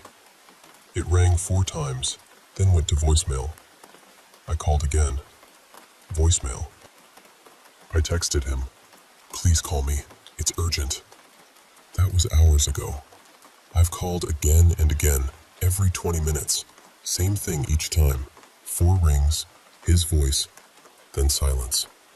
His address is written on a piece of paper in front of me. My keys are beside it, and I know I should go. I know I should get up from this table and drive over there. But something in me already knows that when I arrive, whatever I find, I'll be too late, because she has never been wrong before.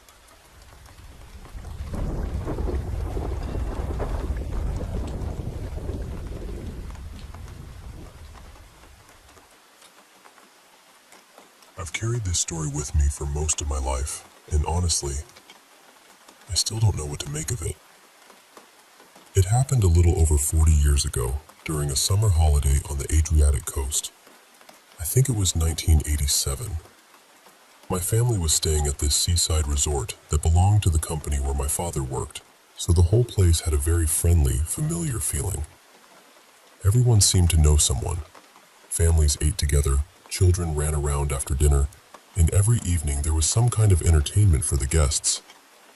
One night it might be dancing, another night a film, then maybe music, games, or a little disco for the younger crowd.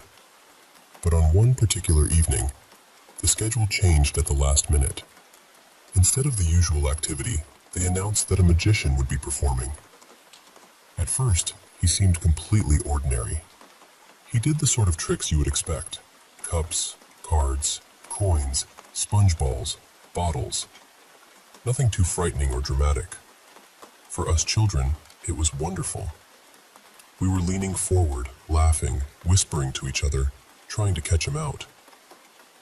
Then, right near the end of the show, something changed.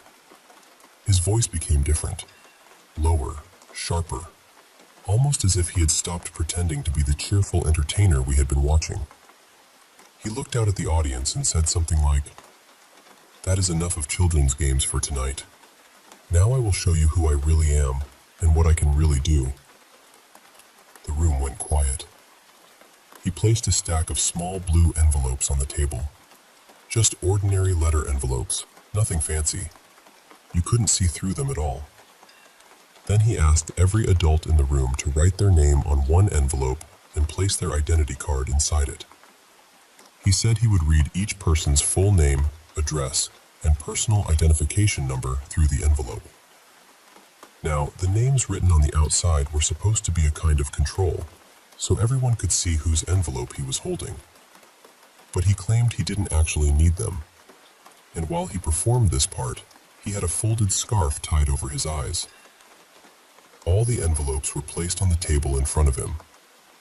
When he began, he picked up the first one and, within seconds, read the full name, address, and number from the ID card inside.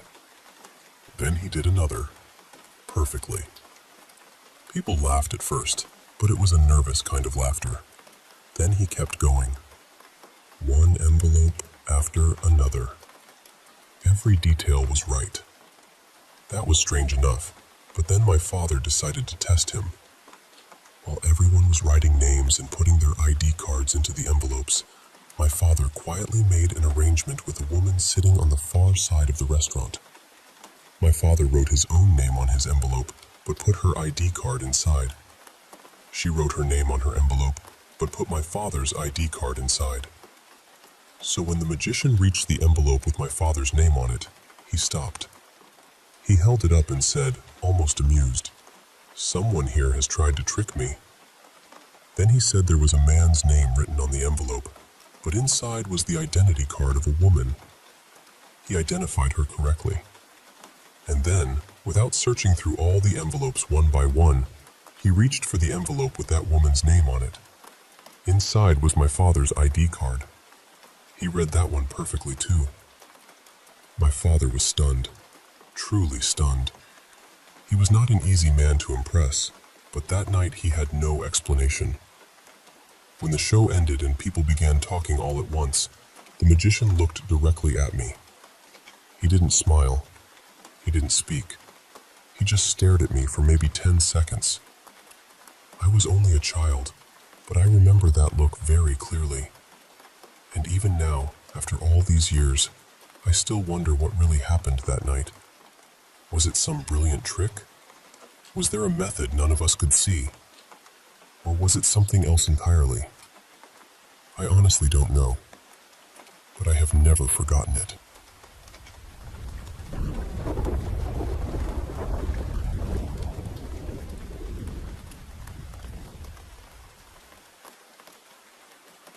I moved into this place last spring, and at first, I thought I'd lucked out. It sits right beside a stretch of woods, the kind that looks peaceful during the day, but turns into something else once the light starts draining out of the sky. Pretty soon after moving in, though, strange things started happening. Me, my brother Callan, and his girlfriend heard voices more than once late at night when we were out by the parking area. Not clear conversations, just low murmurs, footsteps on gravel, that kind of thing. A few times, when I was walking through the woods with friends, I heard someone call my name from behind the trees. But when we looked around, there was nobody there. No hikers, no kids, no one hiding around. Just the trees and that heavy silence afterward. Recently, we found out there's an old tree deeper in the woods. People around here call it the witch elm. It's supposed to be a couple 100 years old, maybe older. I don't know why, but once I heard about it, I couldn't stop thinking about it. A few days ago, during that little heat wave we had, I decided to go find it by myself. I had nothing else going on, and curiosity got the better of me. To reach it, you have to go down these old steps into a lower part of the woods.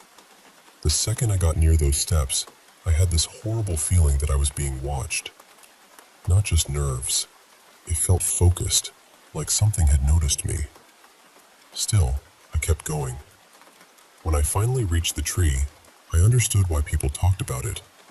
It was huge and twisted, with these heavy branches stretching out like they were holding the air in place.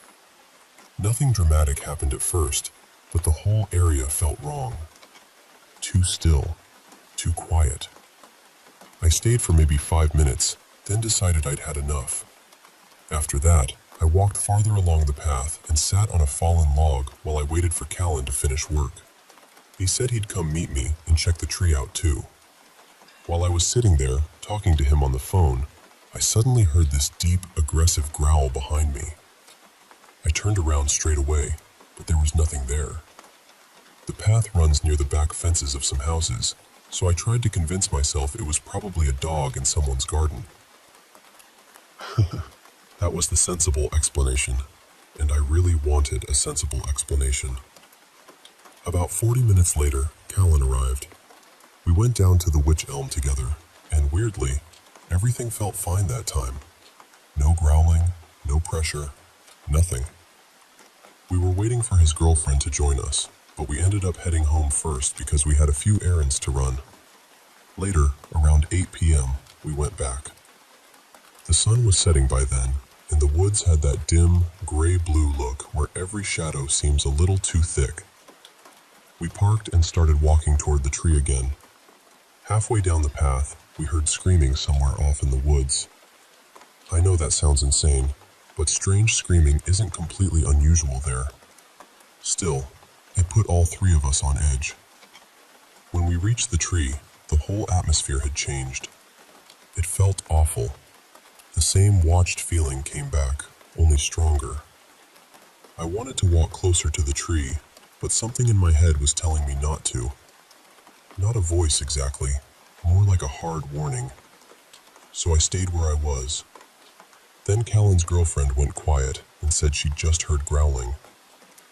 We both turned to look at her while she was trying to explain where it came from. And then, something huge started charging through the long grass toward us. We couldn't see what it was, but we could hear it moving. Fast. Too fast. It didn't sound like a fox, or a deer, or a person. It sounded heavy, frantic, and directly aimed at us. So we ran. There was no discussion, no brave investigating.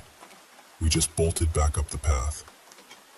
The whole way back, all three of us had the same feeling. Something was following us. Not just behind us in the woods, but keeping pace. When we finally got to Callan's car, his girlfriend got in the passenger seat, he drove, and I sat alone in the back. Except I didn't feel alone.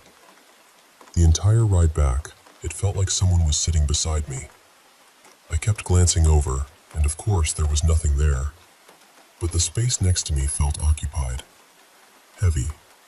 Close. When we got back to the house and pulled over, I didn't say anything at first because I thought I'd sound ridiculous. Then Callan and his girlfriend both said they'd felt it too. They said it felt like something else had gotten into the car with us. I still don't know what followed us out of those woods that night. I don't know if it was tied to that old tree, or if we just walked into the wrong place at the wrong time. But I know what I heard, and I know what I felt. And whatever it was, it didn't feel like it wanted us there.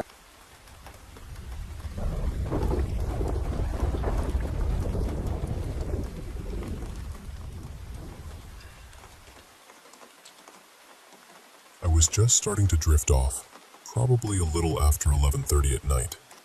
You know that late night kind of quiet, when everything feels too still, and even the smallest sound seems to stretch across the whole neighborhood? That's how it was. I had already turned the lights off, put my phone on charge, and gotten comfortable under the blanket. Then, out of nowhere, I heard a woman scream outside. At first, I honestly thought it might have been a couple arguing somewhere down the road. I stayed still and listened, hoping it would just fade away. But then she screamed again, and this time it was louder, sharper. It sounded like she was terrified, like she was hurt badly, and like she needed someone right then. She kept calling out for someone. I think it was a man's name, maybe Marlowe or something close to that, but I couldn't make it out clearly. What I do know is that it didn't sound like someone joking around. It didn't sound dramatic or fake. It sounded real in a way that made my chest go cold. For a few seconds, I just froze in bed. I couldn't tell where it was coming from because the sound was bouncing around strangely, almost like it was coming from every direction at once. Then I heard her sobbing, begging for help, and after that there were these awful choking sounds. Wet, strained sounds. I hate even describing it, but that was the moment my stomach dropped. And then it stopped. Not gradually, not like someone walked away or went quiet. It just cut off completely. I grabbed my phone and went to the window. I looked outside, but all I could see was the dark stretch near the concrete wall beside the neighboring property. That's what made it even stranger, because there isn't really anywhere for someone to be over there. Behind that wall is just a wide, empty field, and it goes on for a long way.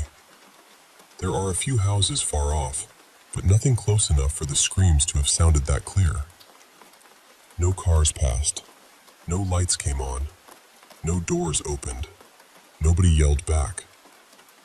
It felt like I was the only person in the entire street who had heard it. I stood there staring into the dark, waiting for some sign of movement. Footsteps, voices, anything. But there was nothing. The silence after the screaming felt worse than the screaming itself. It had this heavy, wrong feeling, like the whole area was holding its breath. I even stepped outside for a moment, but I didn't go far. I was too scared to walk toward the wall alone. The street was completely empty, and the field was just this black shape beyond everything, sitting there like it knew something I didn't. So I texted the man who lives next door. His name is Darren, and I asked him if he had heard anything outside. He replied almost right away, confused, asking what I meant. When I told him about the woman screaming near the wall, he said that didn't make sense at all. He said there shouldn't have been anyone there, because there's literally nothing in that direction except the field. He checked from his side too. Nothing. No person. No movement. No explanation. That's when I started to feel really unsettled. I kept replaying the sound in my head. Her voice was too clear, too scared, too human. I can't just convince myself I imagined it, because I know what I heard. But at the same time, none of it fits. I've lived here for years, and I've never heard anything like that before. Not even close. Now I'm sitting in my room with every light on, still looking out the window every few minutes. I keep expecting to see someone standing by the wall, or walking slowly through the field, but there's nothing there. Just darkness and that awful quiet. Maybe there's some normal explanation. Maybe sound carried from somewhere far away in a weird way. Maybe I'm overthinking it. But I'll be honest with you. It didn't feel normal. It felt like something terrible happened right outside my house, and then the night swallowed it whole.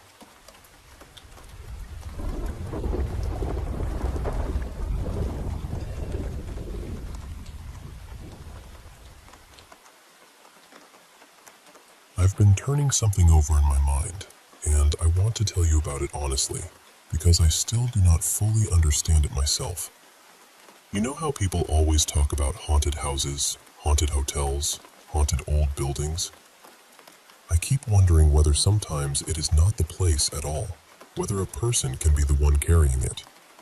Not in a dramatic movie sense, not like something is living inside them, but more like certain people seem to move through life with strange things trailing close behind. The reason I ask is because of my own experiences. Ever since I was little, I've had moments that I cannot explain away. I've heard voices when no one was there, quiet murmurs and whispers that felt close enough to answer back to. I've seen people, actual human figures, not just shadows in the corner of my eye. I've watched objects end up in different places even when I had not left the room. Sometimes a strong scent will suddenly appear right beside me. Perfume, smoke, something sharp and unfamiliar, then vanish as quickly as it came. I've even had dreams that felt paranormal in nature, only to wake up and realize parts of them had somehow spilled into real life. There is a lot more, honestly. Enough that I could go on for hours. I moved around a lot growing up, and the strange things seemed to follow me from house to house. The first time I ever saw someone who was not supposed to be there was in my childhood home. I still remember how real it felt. After that, every place I lived in had its own moments. Different walls, different streets, same uneasy feeling that something odd could happen at any time. Then I moved into the house I live in now, back in 2018, and for a while it felt different, calmer. I remember thinking maybe I had finally landed somewhere untouched by all of it.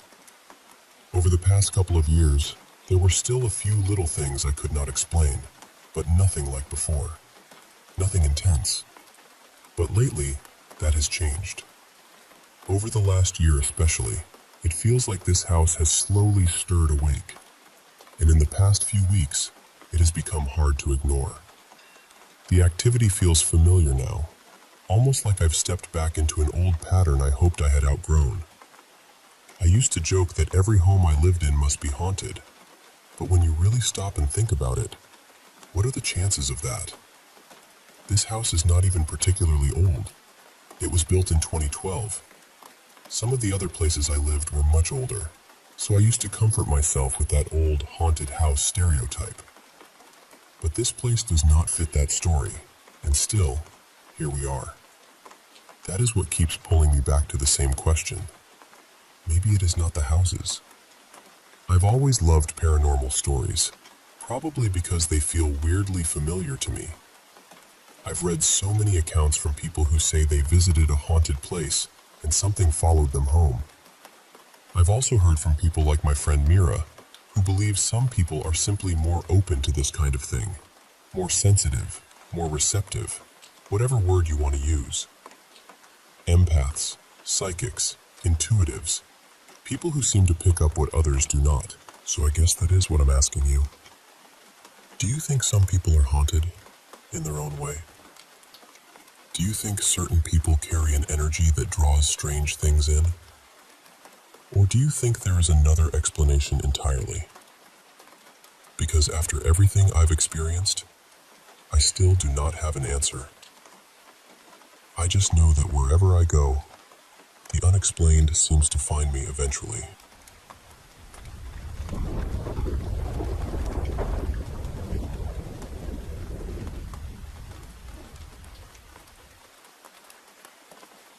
A couple of weeks ago, something happened that I still can't make sense of. I live right next door to my sister, and one evening she went out with her partner for her birthday. My younger sister was looking after the kids that night. She'd picked them up, brought them back, and when she pulled into the driveway, I noticed they were all just standing outside instead of going in. So I stepped out to see what was going on. My family has always loved anything to do with space, and it was one of those really clear nights where the sky just seemed wide open. My younger sister was pointing out constellations to my niece, who's 8, and my nephew, who's 5. She was also showing them satellites moving across the sky. It was such a lovely little moment, so I stayed out there with them for a while. And just to be clear, none of them had gone into the house yet. While we were all standing there looking up, I suddenly heard a few high-pitched meows. My sister's kitten is called Milo, and I know his meow straight away. So I said to my niece, "I can hear Milo. He's not outside, is he?" He's not supposed to be out here." She looked up toward the house, paused for a second, and then pointed to the upstairs window and said, "He's in the window." And honestly, there he was, sitting right on the upstairs bedroom windowsill. Clear as day. I could see him. My niece could see him. Then my nephew came over when he realized we were all staring at something, and he pointed up too and said he could see Milo. My younger sister looked up as well, heard the meowing, and joked that he must want to come outside and look at the stars with us. So at that point, all four of us had heard the meowing, and all four of us had seen what looked exactly like Milo sitting in that upstairs window. About 20 minutes later, I went back into my house, and my sister took the kids inside theirs. Then I got a call from her. She said, "You are not going to believe this." When I came in, I could hear scratching in the kitchen. I opened the kitchen door, and Milo had been shut in there the whole time. I just went quiet, because we had all seen him upstairs. Not one of us thought we might have imagined it. It was so clear. So I asked her if maybe the kitchen door had been left open a crack and he'd gotten out, but she said no. She had to actually press the handle down to open it and let him out. So unless that kitten somehow opened the door himself, wandered upstairs, sat in the window meowing at us, and then let himself back in and shut the door behind him, there's just no normal explanation for it. And that's the part that still gets me. I'm not someone who jumps to wild conclusions. I've had strange experiences since I was a kid, and so has my younger sister. So unusual things don't really shock me anymore. My other sister, the one who lives next door, has never really been into anything paranormal. But lately, even she's been having some unsettling experiences in her house. Still, I'm a very logical person. I always try to find a reasonable explanation first. I want there to be one. Sometimes there is. But with this, I've gone over it again and again, and I still can't explain what we saw that night. It's been sitting with me ever since. I honestly don't know whether it was some kind of glitch, some bizarre misperception, or whether that cat has powers none of us are ready for. But whatever it was, all I know is this. We saw Milo in that upstairs window, and somehow, at the exact same time, he was locked in the kitchen.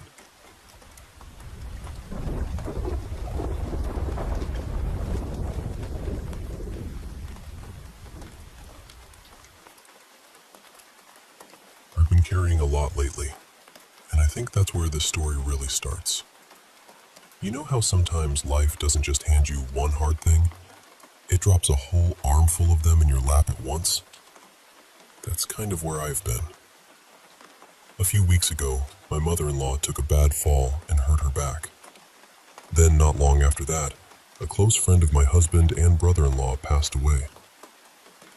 It's been heavy. Really heavy. So through all of that, Wyeth, who's been with me since I was about 5, and Tomas, his brother, have been doing everything they can to keep me from sinking too far into the sadness. And their preferred method, apparently, is being absolute clowns. Their favorite thing to do is make faces at people who overstay their welcome, or throw in little running commentary while we're trying to watch something. Just enough to break the tension. Just enough to make me want to laugh when I probably shouldn't. One day, my mother-in-law's sister came by to visit after the fall. Now, I don't personally have anything against her, but she clearly decided a while back that she doesn't care for me. That's her business. I'm not losing sleep over it. But she came in talking and talking and talking, mostly about herself. Her husband had passed a few months earlier, and she kept saying she couldn't bear to lose my mother-in-law too. And yes, I understood the grief in that. I did. But then she veered off into a long story about needing repairs done on her roof. Something about mice in the attic, and then, out of nowhere, she started talking about the ghosts in her house being noisy, and how she'd had to tell them to settle down. That part nearly got me, because I've been to her house. She does have spirits around her, sure. Most people do.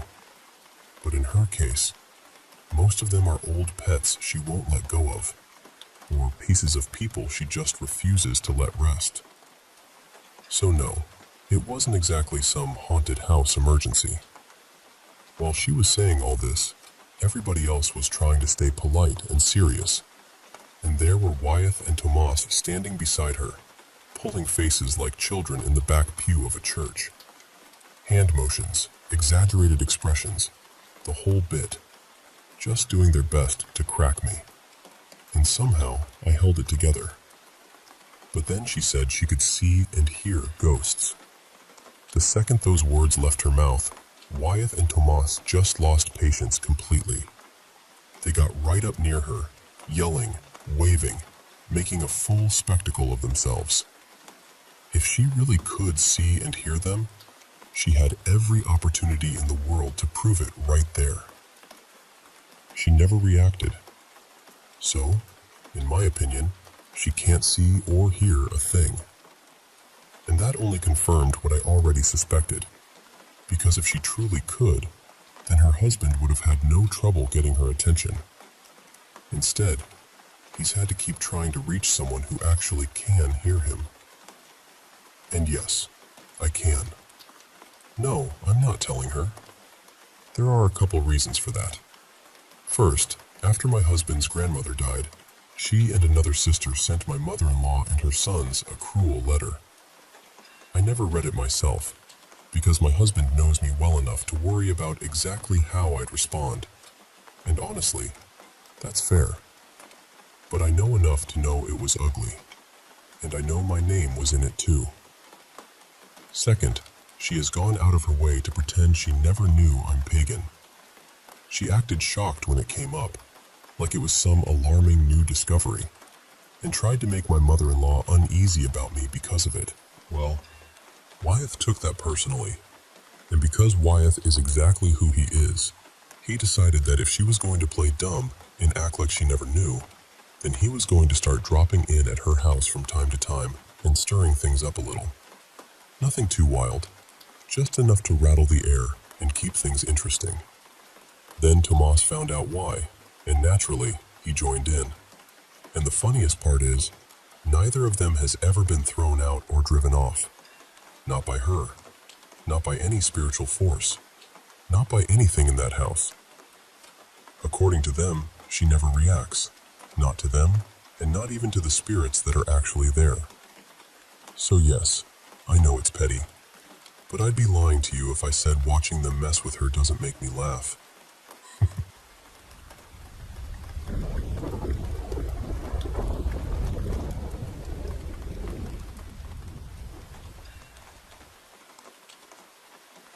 You know, there are some places in Bangkok that feel completely ordinary in the daytime, but once night falls, they seem to carry a memory in the air.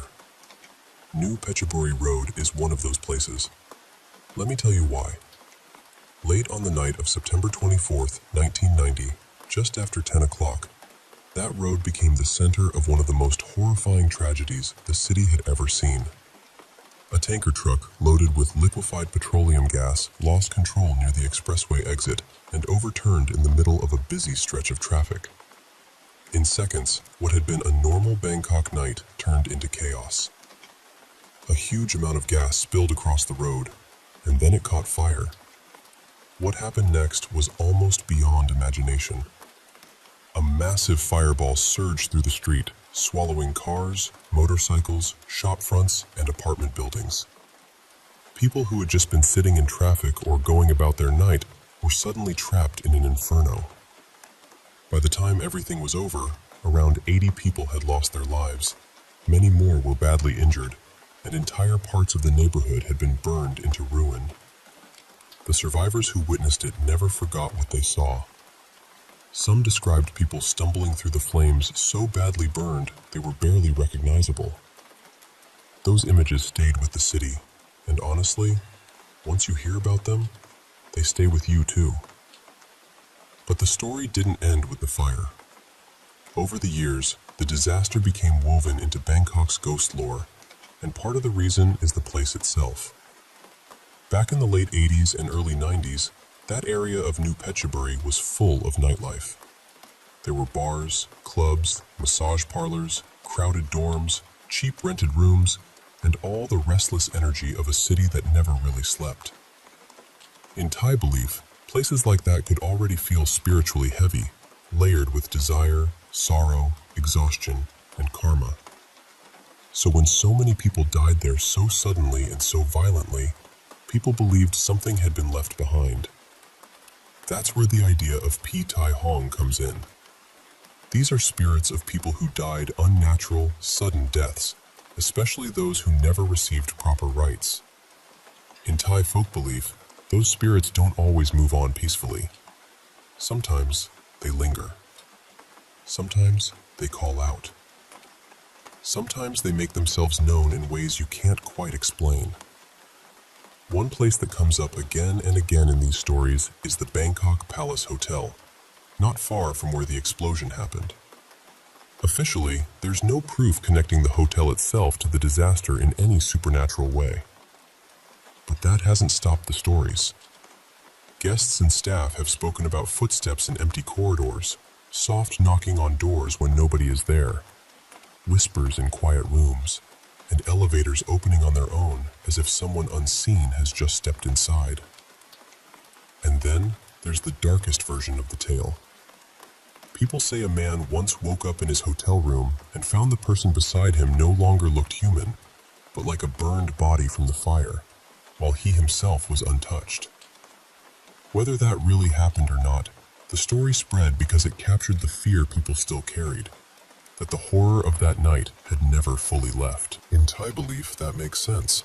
Spirits like Pi Tai Hong are said to affect the living through sensation, not always by appearing directly, but through smell, sound, pressure, and that uneasy feeling that tells you something is wrong even when you can't see it. And really, whether you believe in ghosts or not, these stories tell you something important. They show how deep a wound that night left on the city. When people experience sudden loss, especially on that scale, memory doesn't just stay in history books. It settles into places. It becomes ritual. It becomes folklore. It becomes the kind of story people whisper to each other when passing through after dark. That's why, even years later, people still make offerings, say prayers, and hold ceremonies for the dead. In Thai tradition, those acts matter. They help guide the spirits, yes, but they also help the living carry grief with respect. It's part comfort, part faith, and part responsibility to those who were taken too suddenly. So if you ever find yourself walking down New Phetchaburi Road late at night, and the street feels strangely quiet, or the air turns heavy, or you catch the faint scent of something burned when there's no fire in sight, you might remember this story. And maybe, just maybe, you'll feel it too. The sense that some nights in Bangkok never truly end.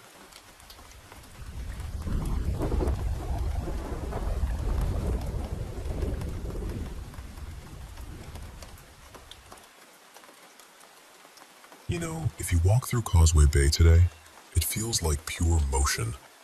Neon, traffic, people everywhere, every corner humming with life. It is hard to imagine that one of the district's strangest stories began with something as ordinary as a marble wall. Back in the early 1980s, there was a well-known building called Winster House, finished just a few years earlier. Its entrance was lined with smooth white marble, the kind with soft gray veins running through it like frozen streams. Most people never gave it a second glance. It was just part of the building, part of the city. Then one afternoon, someone passing by stopped and noticed something odd in the stone. Hidden in the natural pattern was what looked like the face of an animal. Sharp ears, a narrow snout, a strange expression. Once that first person pointed it out, other people started looking too. And that is when things really took on a life of their own. Soon, people began saying there was not just one face, but several. Some swore they could see 6, others insisted there were 7. Before long, the story had a name people would not forget: the 7 fox faces. What fascinates me is how quickly an ordinary wall became something people approached with caution. Neighbors stopped to stare. Shoppers slowed down. Office workers leaned in to inspect the marble for themselves. And once enough people said they saw fox-like faces, more and more others started seeing them too. The newspapers had a field day with it. Television picked it up as well. Suddenly, this was not just a curious pattern in stone. It became a city-wide rumor, then a warning, then almost a kind of omen. In those days, Hong Kong still held tightly to traditional beliefs, and stories like this could settle deep into the public imagination. Some feng shui practitioners weighed in, saying foxes carried strong yin energy. They said the number 7 was tied to misfortune, loss, and unrest. That kind of interpretation made people even more uneasy. A wall that might have been nothing more than marble and imagination began to feel charged with meaning. And then, as these stories always do, the rumors grew darker. One version said a banquet had once been held in the building, and the spirits connected to the fox faces had somehow been slighted. Not long after, a child was said to have fallen ill with a sudden fever and died. Another story told of a night watchman walking past the wall after midnight, hearing a thin sound in the air, almost like a baby crying, almost like wind slipping through a narrow space. When he looked up, people said the eye sockets in the marble seemed to glow faintly in the dim light. By morning, he had quit. There was even talk that management had arranged a tiny play area on the rooftop, meant as a peace offering to the unseen fox spirits. A few residents claimed that late at night, they saw the shapes of children on the swings, moving gently back and forth without a sound. Not solid figures, more like pale shadows that flickered at the edge of sight. Now, whether any of that happened the way people described it, no one can really prove. But that is the thing about legends like this.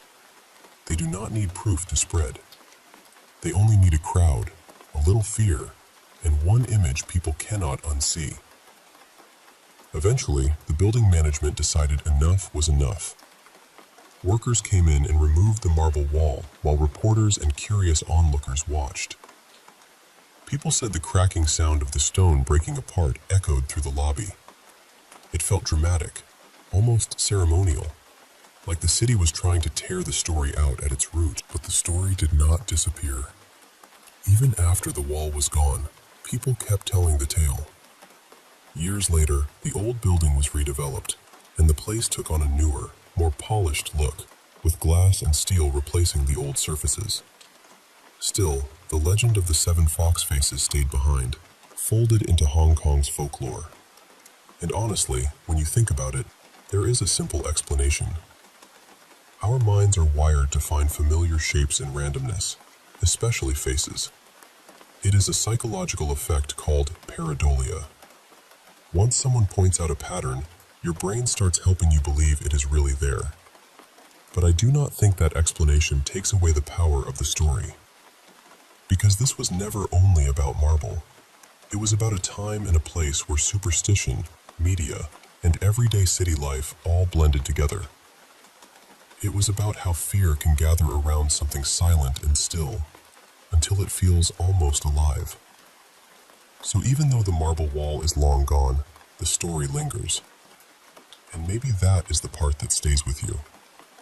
Not whether the fox faces were real, but how easy it is, in the right moment, to look at something ordinary and feel a chill run through you anyway.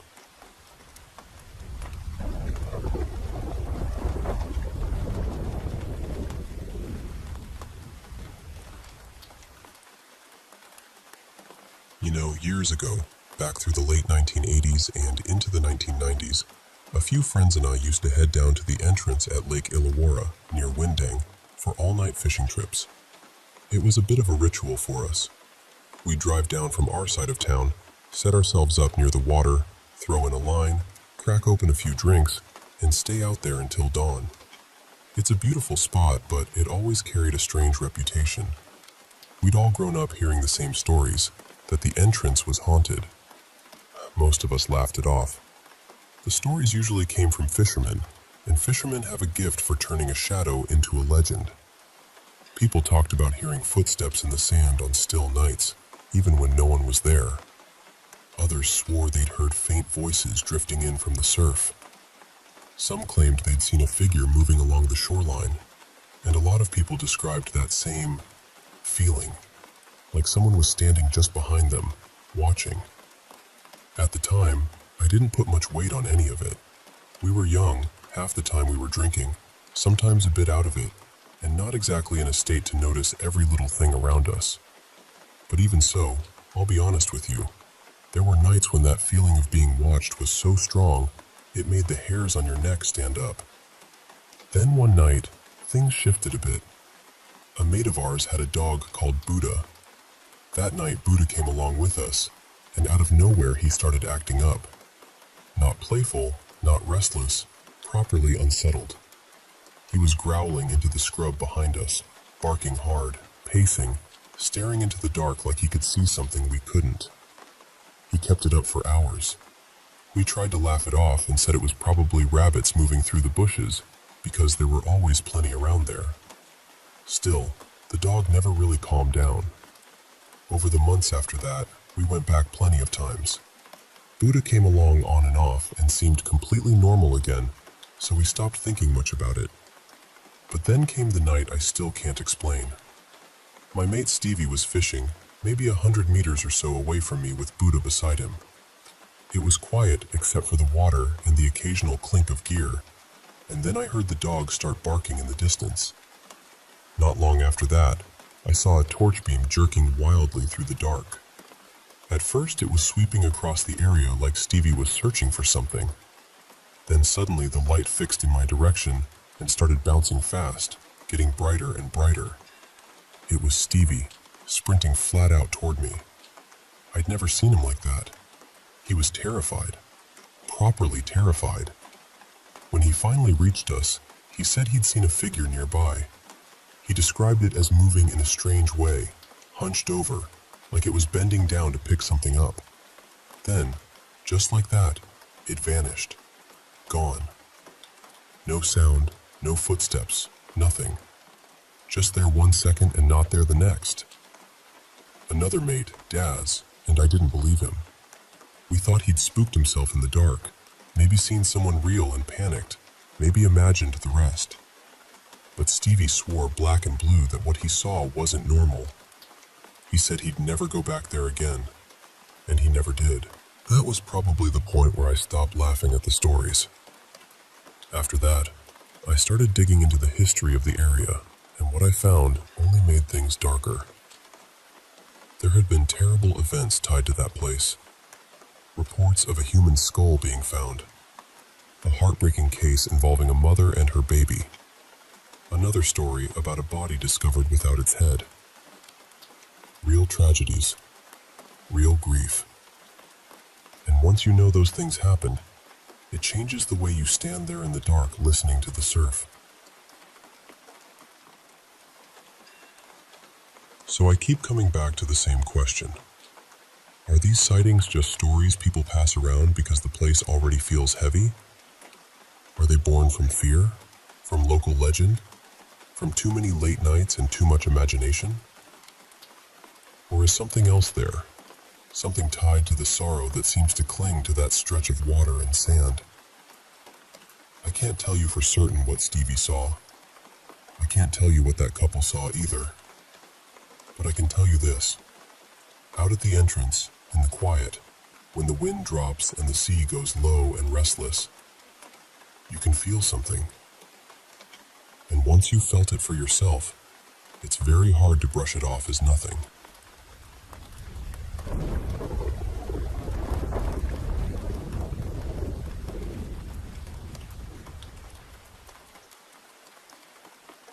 I want to tell you about a place that stayed with me for years. A stretch of land people know as the Crimson Mile. I first came across it while digging through old local history, and from that moment, I couldn't let it go. The more I learned, the more it felt like this place was holding on to something heavy, something unsettled. Over time, I kept returning there, usually on my own. In the daylight, it can seem almost harmless at first. Quiet. Still. But even then, I've caught things that never sat right with me. More than once, I've seen a dark figure standing far off along the path, just still, watching. And every single time, the moment I blink or try to focus, it's gone. Other times, it seems to slip between the trees, as if it knows I can feel it there. The spot I'm talking about is where the old Minamura railway station once stood, near the original gates of Dunmore House. Long ago, that station was built for the wealthy Fuller family, who lived nearby, and it operated from the 1870s until the early 1940s. The footpath there now used to be the original road, and the railway line still runs close beside it. One day, while I was taking photos, I noticed something in the distance near a little bridge by the water. It looked like a black figure standing there. I'd seen that same shape before, but that was the first time I ever managed to catch it on camera. Not long after, I took another photo, and there it was again, this time deeper in the trees, almost like it was following me. Sometimes it looks like it's wrapped in a dark cloak. Sometimes it's just a shape, but it always feels aware. There's also an old bench seat near the path, and I have to be honest with you, that place gives me a dreadful feeling. Sitting there alone, especially as evening closes in, is like waiting for something you can't see to move closer. The sounds from the bush seem to change after dark.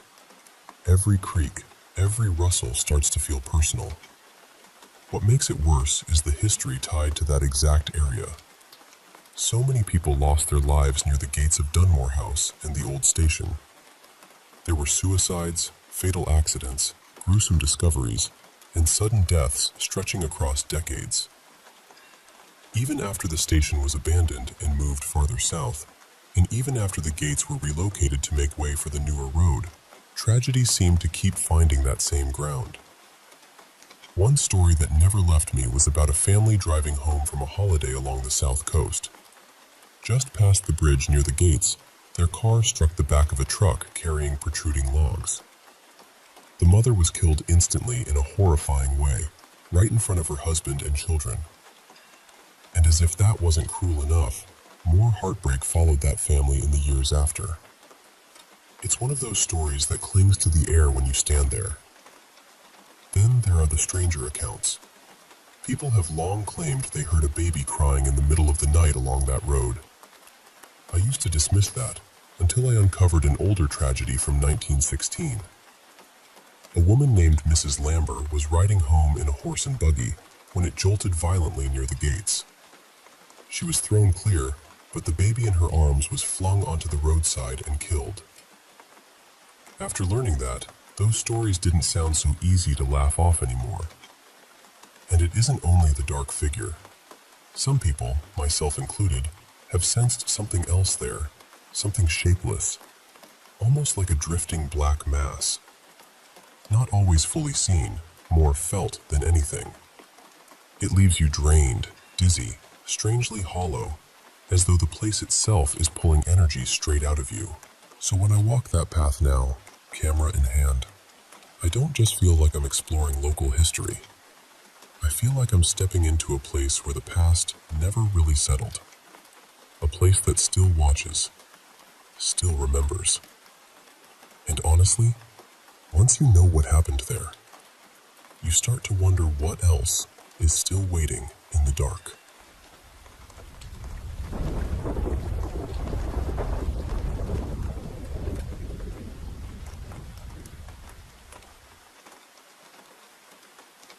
You know, I still think about this sometimes.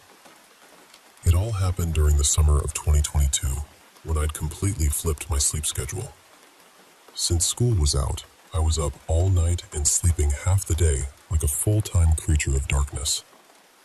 Most nights I'd leave my room and hang out in the living room because my older brother was staying with us then, along with his girlfriend and their little boy, so the bedroom was crowded and I needed some air.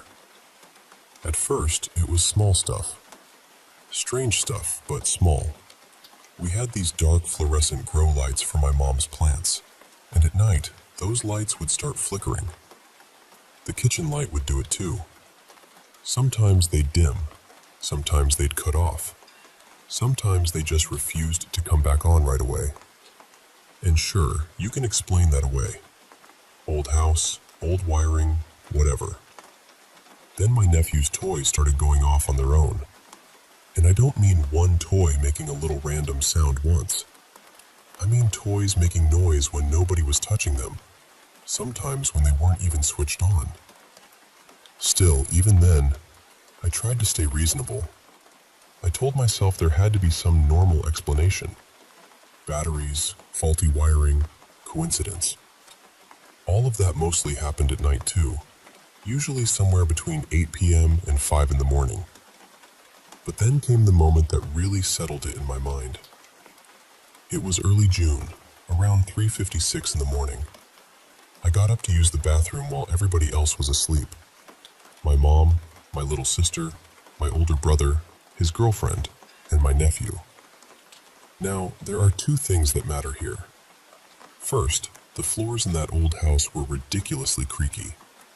I mean, if anybody so much as shifted their weight in the hallway, you'd hear it. Second, the bathroom was right down the same hallway as the bedrooms, so if someone had stepped out of a room, I would have heard the door open. So I'm in the bathroom, finishing up, washing my hands, and then I hear it. The floorboards. Creaking. Slow, steady footsteps in the hallway outside the bathroom. At first, I froze and just listened. It sounded like someone pacing back and forth, up and down the hall, like they were waiting for me to come out. And that was what made it so wrong. If it had been anybody in my family, I would have heard their bedroom door. And honestly, somebody would have already knocked, tried the handle, or called out. We were not exactly a respect privacy at all costs type of household. But this thing didn't do any of that. It just kept pacing. Back and forth. Back and forth. I stood there staring at the door, listening, trying to make sense of it. Then finally, I reached for the doorknob. And the second my hand touched it, the pacing stopped. Not slowed down, not faded. Stopped. I waited another minute in total silence, heart pounding, trying to decide whether I was about to open the door to a person or to something I couldn't explain. Eventually, I opened it. Nobody. The hallway was empty. The living room was empty. I looked into the bedrooms, and everyone was still asleep. I checked the kitchen too, turned lights on, looked around, and there was absolutely no one there. And this is where I made a mistake. Trying to act tough, or maybe just trying not to admit I was scared, I said out loud, kind of joking, that whatever it was needed to leave, and that it didn't belong there. Real brave, right? So I turned the lights back off and started heading toward the hallway. The second I switched off that hallway light, I heard the floorboards explode with sound, like something took off running straight at me. After that, things went back to being quieter, but not normal. Mostly the lights kept acting up, even after we tried fixing them. And one night, around 4 a.m., I was sitting in the living room when every light suddenly went out at once. The whole room went cold, just instantly cold, and I felt something breathe right into my face. I can still remember that part in a way that makes my skin crawl. Nothing else happened in that house that was as intense as that, at least not to me. But those weren't my only experiences. Truthfully, a lot of my family has had moments we can't explain. This was just one cluster of encounters from 2022 that stuck with me more than most. And I'll be honest with you, those experiences changed how I look at the world.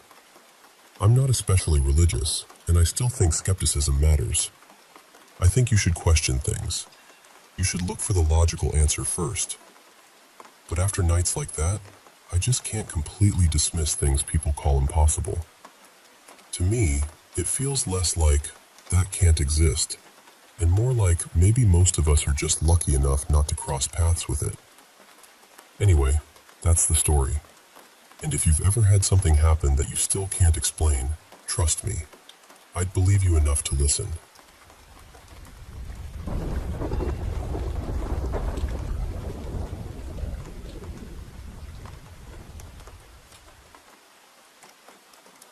I'd say I'm about 3/4 a believer and 1/4 skeptic. There have been a handful of things in my life that pulled me toward believing, even though, if I'm being honest, every one of them could probably be explained away somehow. The first thing happened maybe 20 or so years ago. There was this one particular streetlight I used to pass under at night, and almost every time I drove beneath it, it would shut off. It didn't matter whether it was early evening or late at night. If I went under it, the light would go out. It happened so many times over the years that I stopped thinking of it as coincidence. I never had a real explanation for it, and then eventually, just like that, it stopped happening. The second thing reaches further back, to World War II. My uncle served in the Navy aboard a destroyer in the Pacific. His ship was hit by a Japanese submarine, and he was killed. I was born a few months later and named after him, which always made that story feel personal to me. Then years later, in 1969, I was a young naval officer attending my cousin's wedding in Annapolis. While I was walking around the grounds, I came across this small stone building. I hadn't been searching for anything in particular, and I didn't even know what it was. When I stepped inside, I learned it housed the crypt of John Paul Jones. In the center of the room was a glass display case holding a massive book. Inside were the names of Navy ships, with their crew members listed on separate pages. Each day, they'd open the case, turn a page, and honor a different ship and crew for the next 24 hours. Since there were so many pages, it took years before the cycle started over again. And on the exact day I happened to wander in there, the ship being honored was my uncle's ship. His name was right there on the page. Was that a sign? I honestly don't know, but it stayed with me. The third thing happened after my mother died in 2000. About 3 months later, I was sitting on the front steps of my house when 2 snowy owls appeared in my yard. One landed on a tree branch, and the other settled on the ground maybe 30 feet away. They both just looked at me, calmly, for several minutes before flying off. Now, snowy owls are not something you normally see where I live. They tend to stay closer to the coast or marshland, and I live several miles inland in a wooded area. I'd been living in that house for decades, and that was the only time I ever saw snowy owls there, or anywhere nearby for that matter. What made it feel even stranger was that my mother had been an identical twin, and my aunt had died many years before she did. So of course the thought crossed my mind. Was that the two of them, stopping by together? I can't prove that, and I know how that sounds, but it's hard not to wonder. The fourth thing happened after my son-in-law died from cancer. A few months later, I was at my daughter's house helping her clean up. I was down in the garage, which sits under the house, and I had gone in through one of those lightweight hollow doors. I remember clearly closing it behind me. A few minutes later, that door flew open and slammed hard against the wall with a bang that made me jump. No one else was in the house, and there wasn't any wind that could have done it. That one really got to me. So that's where I am. I want to believe, but I'm still cautious. I still question everything. At the same time, when enough moments pile up in a life, you start to feel like maybe they're not all random. Maybe they don't prove anything outright, but together they make it harder to dismiss it all. So I remain skeptical, but I'm leaning a little more toward belief than I used to be.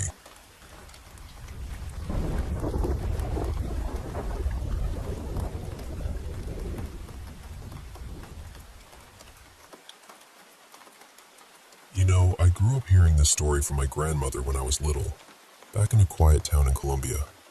She never told it like it was some dramatic legend, and she definitely did not use it to frighten us into behaving. The way she talked about it was calm, almost casual, like she was describing the weather or an old neighbor. like it was simply one of those things that could happen if you lived there long enough. There was a narrow river just beyond our neighborhood. During the day, it felt ordinary. People went there to rinse clothes, sit on the rocks, gossip a little, cool off when the heat got heavy. But once night came, hardly anyone went near it. I remember being about 14 when I finally asked her why. She looked at me for a second, very still, and then she said, "Because sometimes you can hear her." She meant La Llorona. Of course, I already knew the name. Most kids in Colombia do. But to me, it was just one of those stories adults pass around. Something meant to keep children from wandering too far after dark. I thought that was all it was, but my grandmother told it differently. She said it was not like the versions people put in films or online. She said sometimes you do not see anything at all. Sometimes you only hear her. She told me that when she was younger, maybe 16 or 17, she and her cousin had been walking home after spending the evening at a friend's house. It was late, and the road near the river was dim because the streetlights never really reached that stretch. At first, everything felt normal. Quiet, but normal. Then they heard someone crying. Not loud, not sharp, just this low, distant sound, like someone sobbing somewhere in the dark. Her cousin stopped first and asked, "Do you hear that too?" My grandmother said they both stood there listening, not moving, trying to place where it was coming from. It seemed to drift from the riverbank. And then she told me the part that always stayed with me. She said it did not sound like ordinary crying. It sounded stretched out somehow, hollow and thin, as if the night itself were carrying it farther than it should. Her cousin whispered, "Let's leave." But before they could take another step, they heard something else. A voice, faint, broken, like someone calling out for her children. My grandmother said that was the moment they ran. They did not look behind them. They did not slow down. They just ran until they were back where the houses were close together and the dark did not feel so wide. When they got home, they told her father what they had heard. She said he did not even look shocked. He just asked them one thing. Did it sound close or far away? They told him it sounded far, and he nodded. Then he said something my grandmother never forgot, and honestly, neither have I. If it sounds far away, you're safe. Years later, I asked her what he meant by that. She told me people in town believed something strange about La Llorona. If you hear her and she sounds distant, then she really is far away. But if the crying sounds very close to you, then she isn't. For a long time, I treated that story like an old belief, the kind families keep alive because it becomes part of the place. I listened, I remembered it, but I never fully believed it. Then a few years ago, I went back to visit my grandmother. One night, I was standing outside the house close to midnight. The river is still there, maybe 10 minutes away on foot. Everything was still. No voices, no wind, just that heavy quiet small towns get after dark. And then I heard it. Crying. Soft. Faint. It sounded far away. So I went inside and told my grandmother, almost expecting her to smile and brush it off. But she didn't. She looked at me very seriously and asked me the exact same question her father had asked her all those years before. Did it sound close or far away?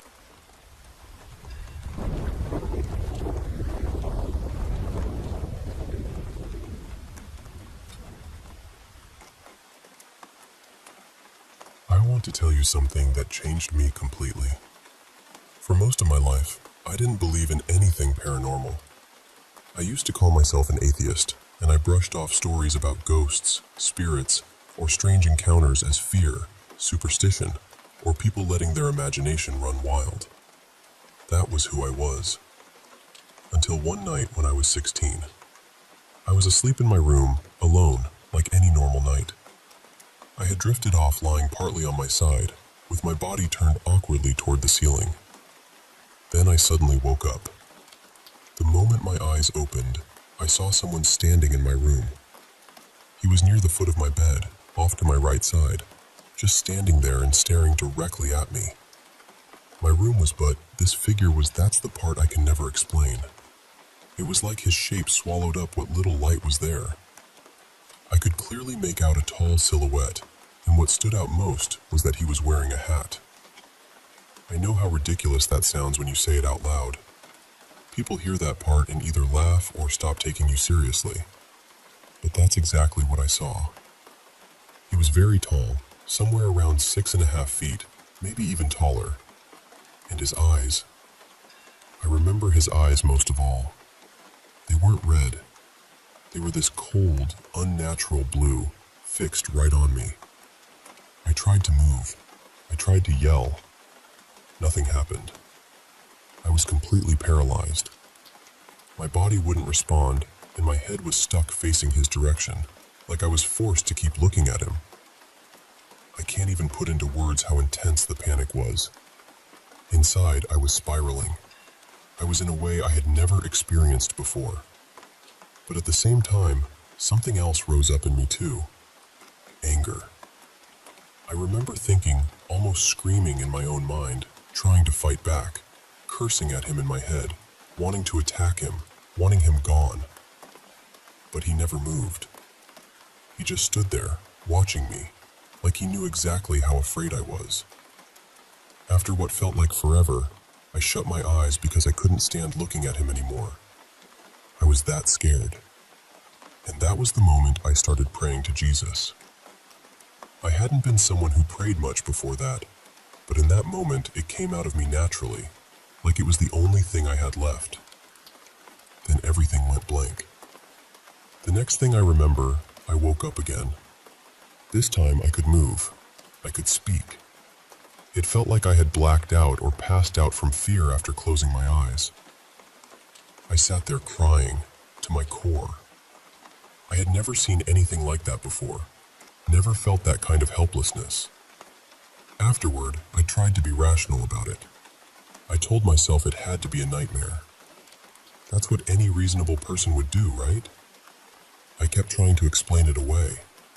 But deep down, I knew what bothered me most.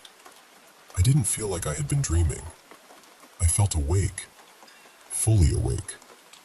I remember my eyes being open. I remember the room. I remember him. That experience stayed with me. It haunted me for a long time. I felt like I was losing my mind trying to make sense of it. Eventually, I searched online just to see if anyone had ever described something similar. And that's when things got even stranger. I found story after story from people describing the same figure. A tall, dark man wearing a hat, standing and watching them, often during moments of paralysis. Some people even had a name for him, the Hat Man. Reading that shook me. Part of me felt relieved that I wasn't alone, that I hadn't just invented something out of nowhere. But another part of me was deeply unsettled, because it seemed to confirm that what I saw wasn't just some private nightmare. Other people had seen him too. I've never seen him again since that night, and I hope I never do. But ever since then, I pray before I go to sleep. Every night. Not out of habit, but because that experience left something in me that never fully went away. I'm 25 now, and I'm only recently starting to tell this story honestly. For years I kept it to myself because I knew how it would sound. I knew people would doubt it, laugh at it, or dismiss it. But I know what I experienced, and I know how deeply it affected me. So I'm sharing it with you now because maybe you've seen something similar. Maybe you've had an experience you couldn't explain, and you've kept it quiet for the same reasons I did. And if you have, I'd really want to hear your story too.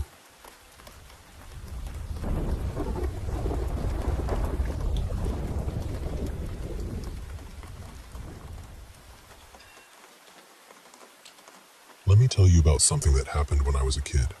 Back in 2003, right after my family moved into this house, in a quiet suburban neighborhood where every place looked almost identical.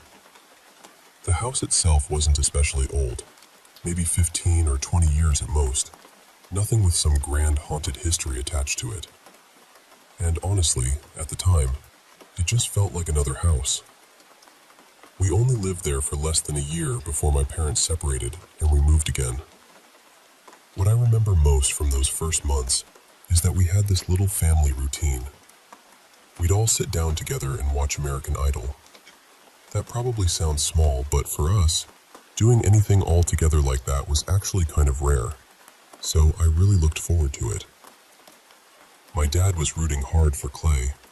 My mom was completely on Ruben's side, and my younger sister Maya and I didn't really care who won. We were mostly just happy to be there, sharing the moment. Most evenings had the same rhythm. We'd get home from school or sports or wherever we'd been, eat dinner, and then my sister and I would race each other upstairs to shower before the show started. The hot water in that house disappeared ridiculously fast, so going second was basically a punishment. There was also this bathroom off my parents' bedroom, but it never really got used, and their whole room always felt strangely off limits to me. Not scary exactly, just unsettling in that way certain parts of a house can be when you're a kid. One night after dinner, instead of going our separate ways, we were all hanging out in the living room. I was perched on the end of the couch near the front hall, where I could see straight into the kitchen, the staircase, and the front door. My sister was in the kitchen getting herself a drink when my mom said, "All right, if you two want to watch Idol, go shower and get your pajamas on now before it starts." The second my mom said that, I heard Maya set her cup down and bolt for the stairs. I jumped up right after her because there was no way I was willingly signing up for a freezing shower. She had a good head start, maybe 10 feet, and I can still picture her running ahead of me in this oversized pink sleep shirt, laughing as she went.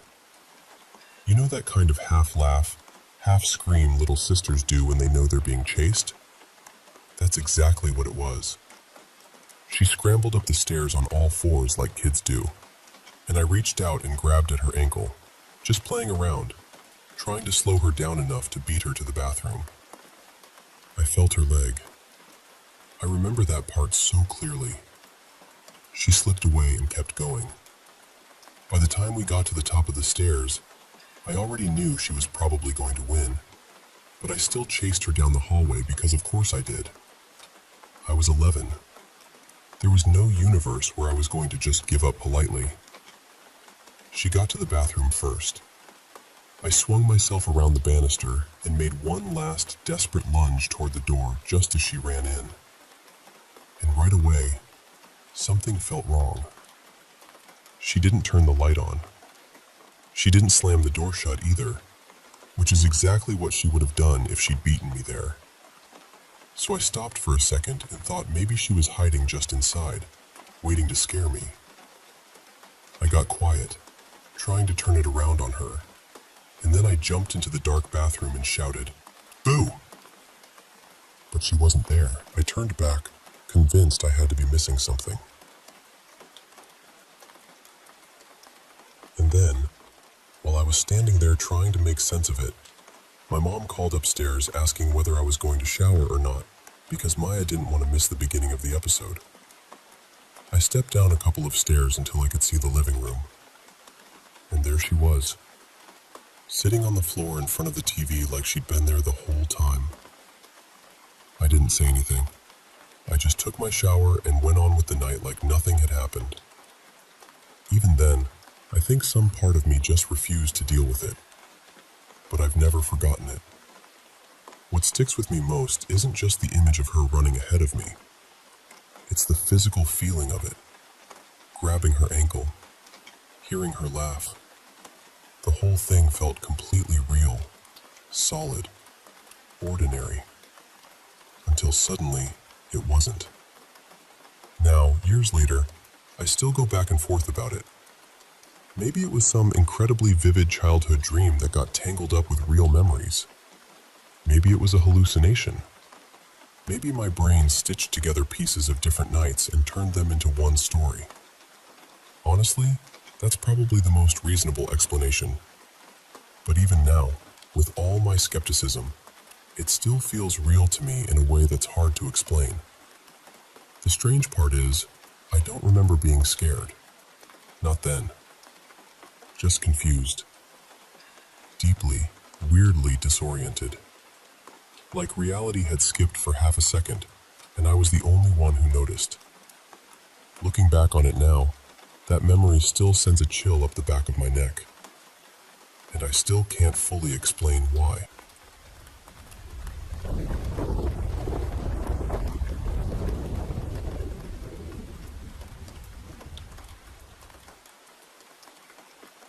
Let me tell you about something that still unsettles me when I think about it.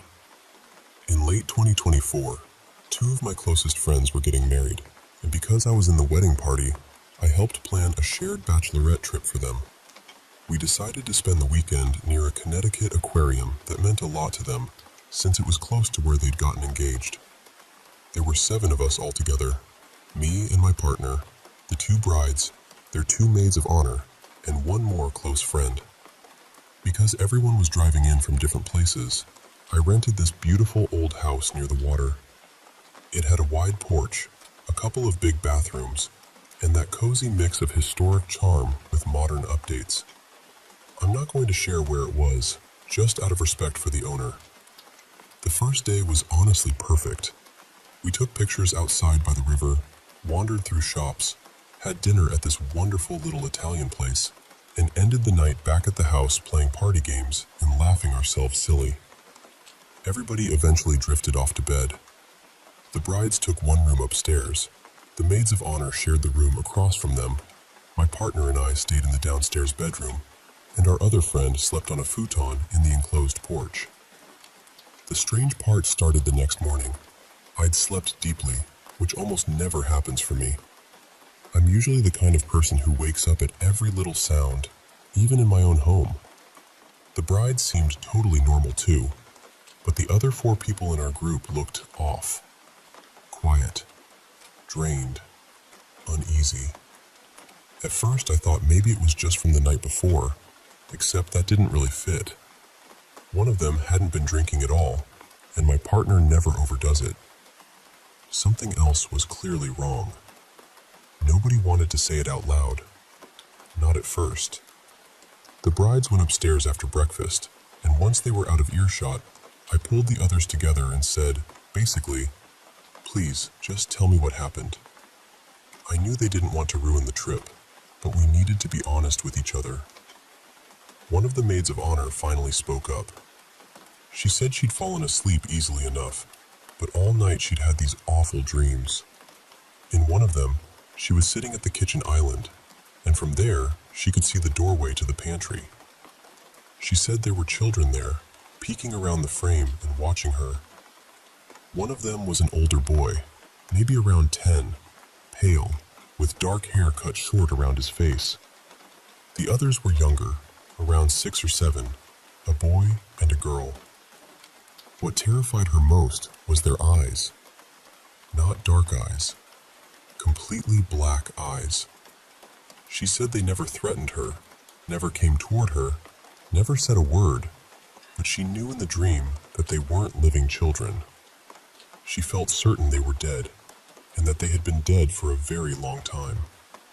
Then the other maid of honor said she dreamed about children too. She hadn't seen them clearly, but she heard them. In her dream, their voices were coming through the heating vent along the kitchen wall near the pantry. She couldn't make out exact words, just the sound of multiple children trying to reach her. That frightened her enough on its own. Then our friend from the porch admitted they dreamed about children too, only theirs were outside in the backyard behind the house. They said it was more like sensing them than really interacting with them, like the children were there but keeping their distance. And then there was my partner. He was reluctant to talk, which immediately made me nervous, because he's usually very open with me. He finally admitted he'd had dreams about the same children too, but I could tell he was holding something back. Later, when we were alone in our room, he told me the rest. Hearing that absolutely broke my heart. By then, all of us had agreed not to tell the brides. It was their weekend, and we didn't want to put fear or sadness into something that was supposed to be joyful. We only had one more stretch of time in the house before leaving for the day anyway, and nobody was going back to sleep there. Before we left, my partner hung back for a moment inside the house alone. Later he told me he'd spoken quietly toward the pantry, just in case anything was really there.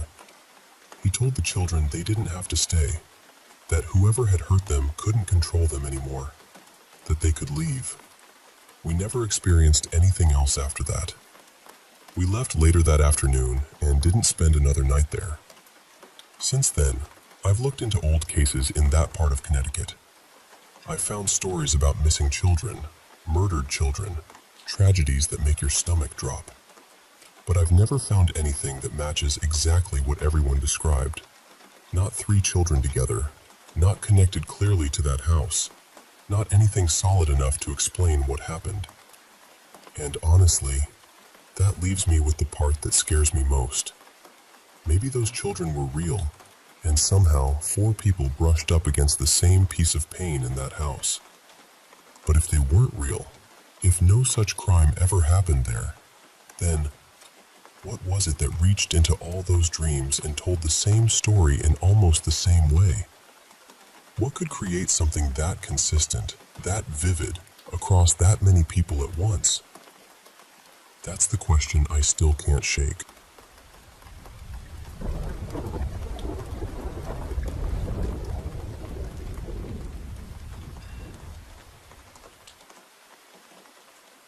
I want to tell you about something that happened when I was really little, around 4 years old. I'm in my 30s now, and I still remember that night with this strange, sharp clarity, like it never really left me.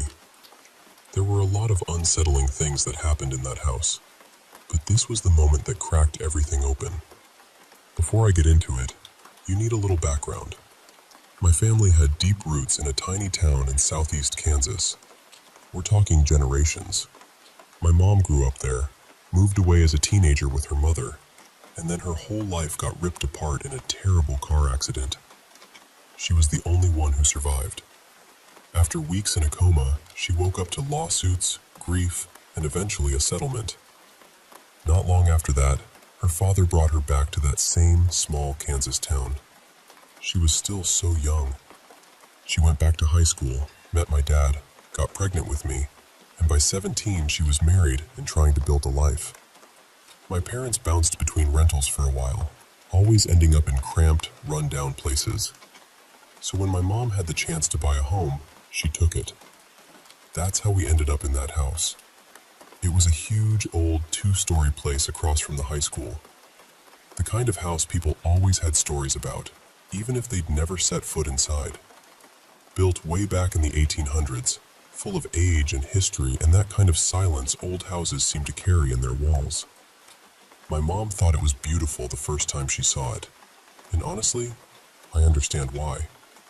It had this worn, grand feeling to it. Not long after we moved in, my parents split up. My dad left, and for most of the next several years, it was just my mom and me in that house. The layout matters, so stay with me for a second.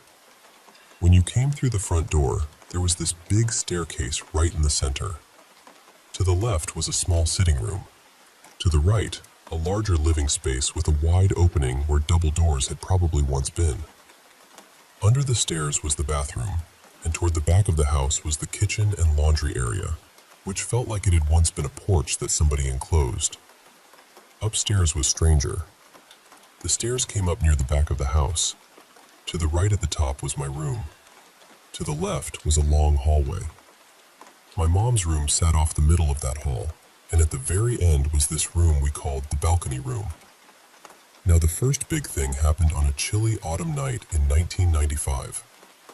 My mom and I had been at her friend Jay's place most of the evening. Everybody called him Jaybird. I remember music playing, people laughing, that whole messy young adult energy that surrounded my mom back then.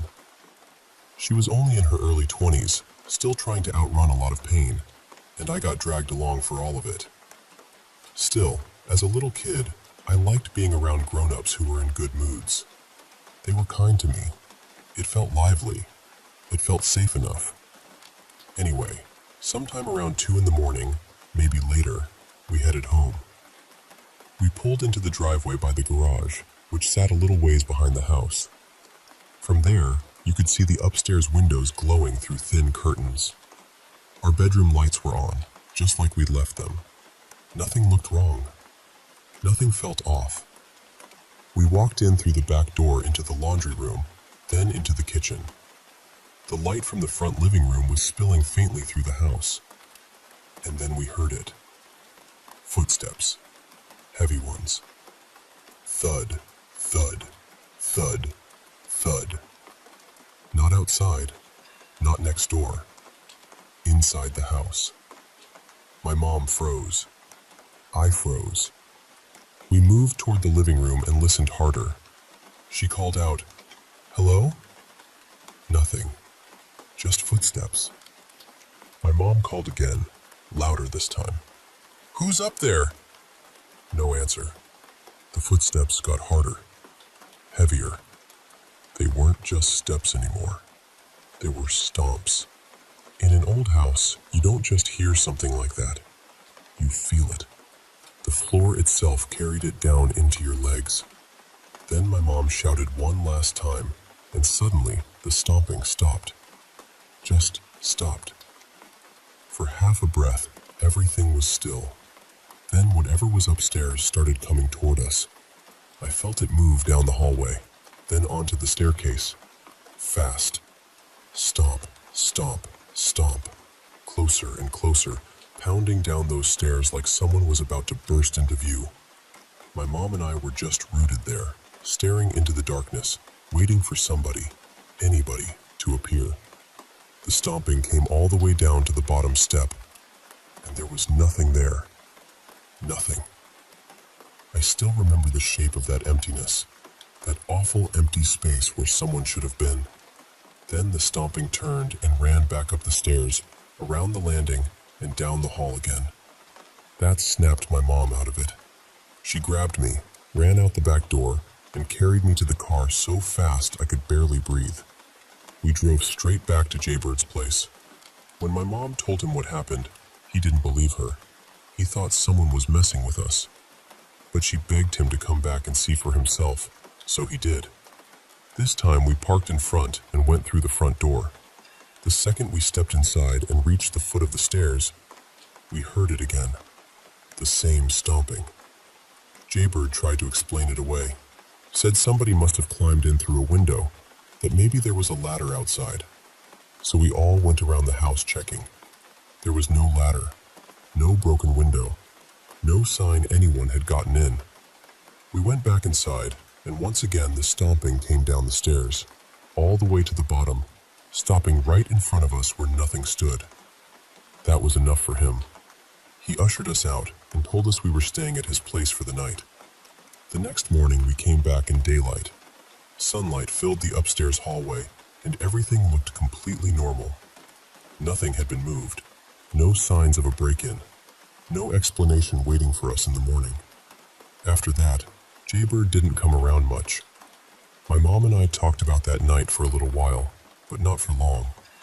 After a while, she started brushing it off, pretending it was a joke, or that we must have misunderstood what happened. I think she was scared in a way she didn't know how to talk about, and instead of facing it, she buried it. Years later, long after we left that house, she finally admitted to me that she believed it had been haunted all along. But at the time, she denied everything. That became its own kind of wound. As I got older, the story followed me. I was already the odd kid at school. Quiet, awkward, more interested in music and weird little hobbies than sports or fitting in. And one day, when some kid asked if they could sleep over at my house, I answered without thinking, "Sure, but my house is haunted." You can imagine how that went. By the end of the day, everybody knew. By the next day, adults knew. Suddenly, people weren't just whispering that I was weird. They were wondering what was wrong with me. Or worse, what kind of things my mother had exposed me to. The truth is, at that age, I wasn't even traumatized by the haunting part. I was fascinated. The staircase incident had been so intense, but after that, the house mostly settled into smaller things. A door shutting when no one was near it. Floor creaks in the middle of the night. A few piano notes sounding from another room. Little things. Enough to make you pause, but not enough to prove anything. And every time I tried to talk about it, my mom would shut me down. My mom had a revolving cast of friends back then. Sometimes she rented out rooms to them, just to get by, since she didn't have a mortgage hanging over her head. Life in that house was loose, chaotic, unpredictable. No bedtimes, late nights, adults everywhere. Sometimes they'd turn off all the lights and play hide and seek with me through the house after midnight, which sounds fun until you remember the house we were in. Other nights I'd sit out near the balcony room and beg them to tell me ghost stories. And every so often, I'd overhear one of them talking quietly about something strange that had happened to them there. That always stuck with me, because I wanted to understand it. I wanted it to make sense. The house seemed to get worse whenever my mom's relationships got worse. That was the pattern I noticed, even as a kid. There was one boyfriend, Dean, who was decent enough. I didn't love him, but he was kinder than most of the men she brought home. They were together about a year, and when things started falling apart between them, the house changed. The random noises got more frequent. The cats started staring into empty doorways, especially upstairs. The balcony room felt wrong in a way that's hard to explain unless you felt a room go sour for no reason. And then I started having experiences of my own. One evening, near the end of their relationship, my mom and Dean left me home alone for a while. I was fine with it because I had a Nintendo 64, and that was enough to keep my whole little universe occupied. I was sitting on the floor in the big living room, completely absorbed in a game, when I heard my mom's voice behind me say, "Oh hey," casual, friendly, like she'd just spotted someone walking in. I barely reacted at first because people came and went all the time. Then my stomach dropped. The back door hadn't opened, and my mom wasn't home. I turned off the game, turned off the TV, sat there in silence, staring at the dark screen, hoping maybe I'd catch a reflection behind me or hear another sound that would prove I hadn't imagined it. When I finally stood up and turned around, the whole house felt wrong. I could see the smaller living room, the stairs, the bathroom doorway, the kitchen, and I had this overwhelming feeling that something was standing in every open doorway, watching me. I couldn't see anyone, but I felt watched from all sides. I bolted out the front door and ran across the street towards some kids playing ball nearby.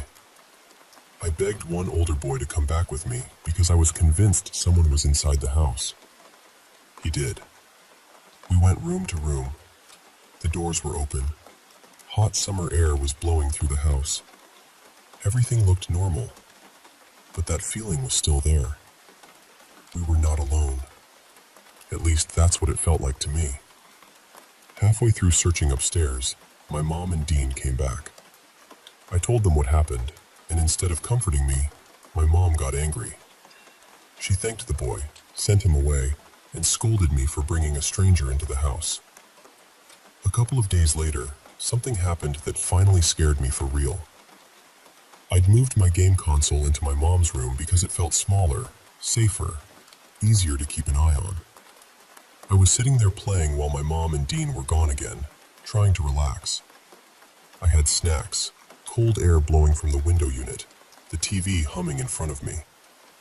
At one point I got up, ran to the bathroom, then came back and sat down again, this time with my back to the open bedroom door.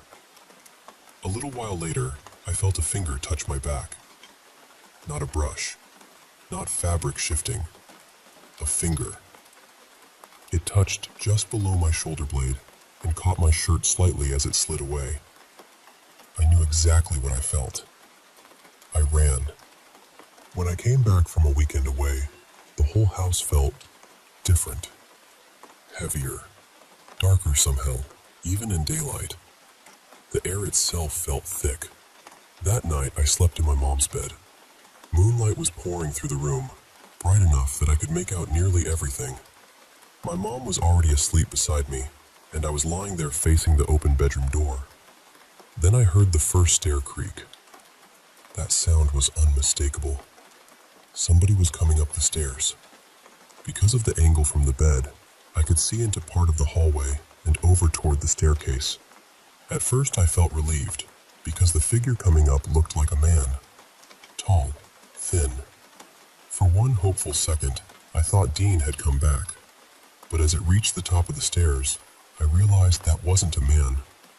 It was the shape of one, a dark silhouette. No face, no features, just a person-shaped shadow moving with purpose. It walked down the hallway and turned into my mom's room. I watched it come to the bed. It stood beside my mother for a moment, then lifted the blanket, climbed into bed next to her, and vanished. Just like that. Gone. The covers settled back down as if someone had just lain there and then dissolved into the dark.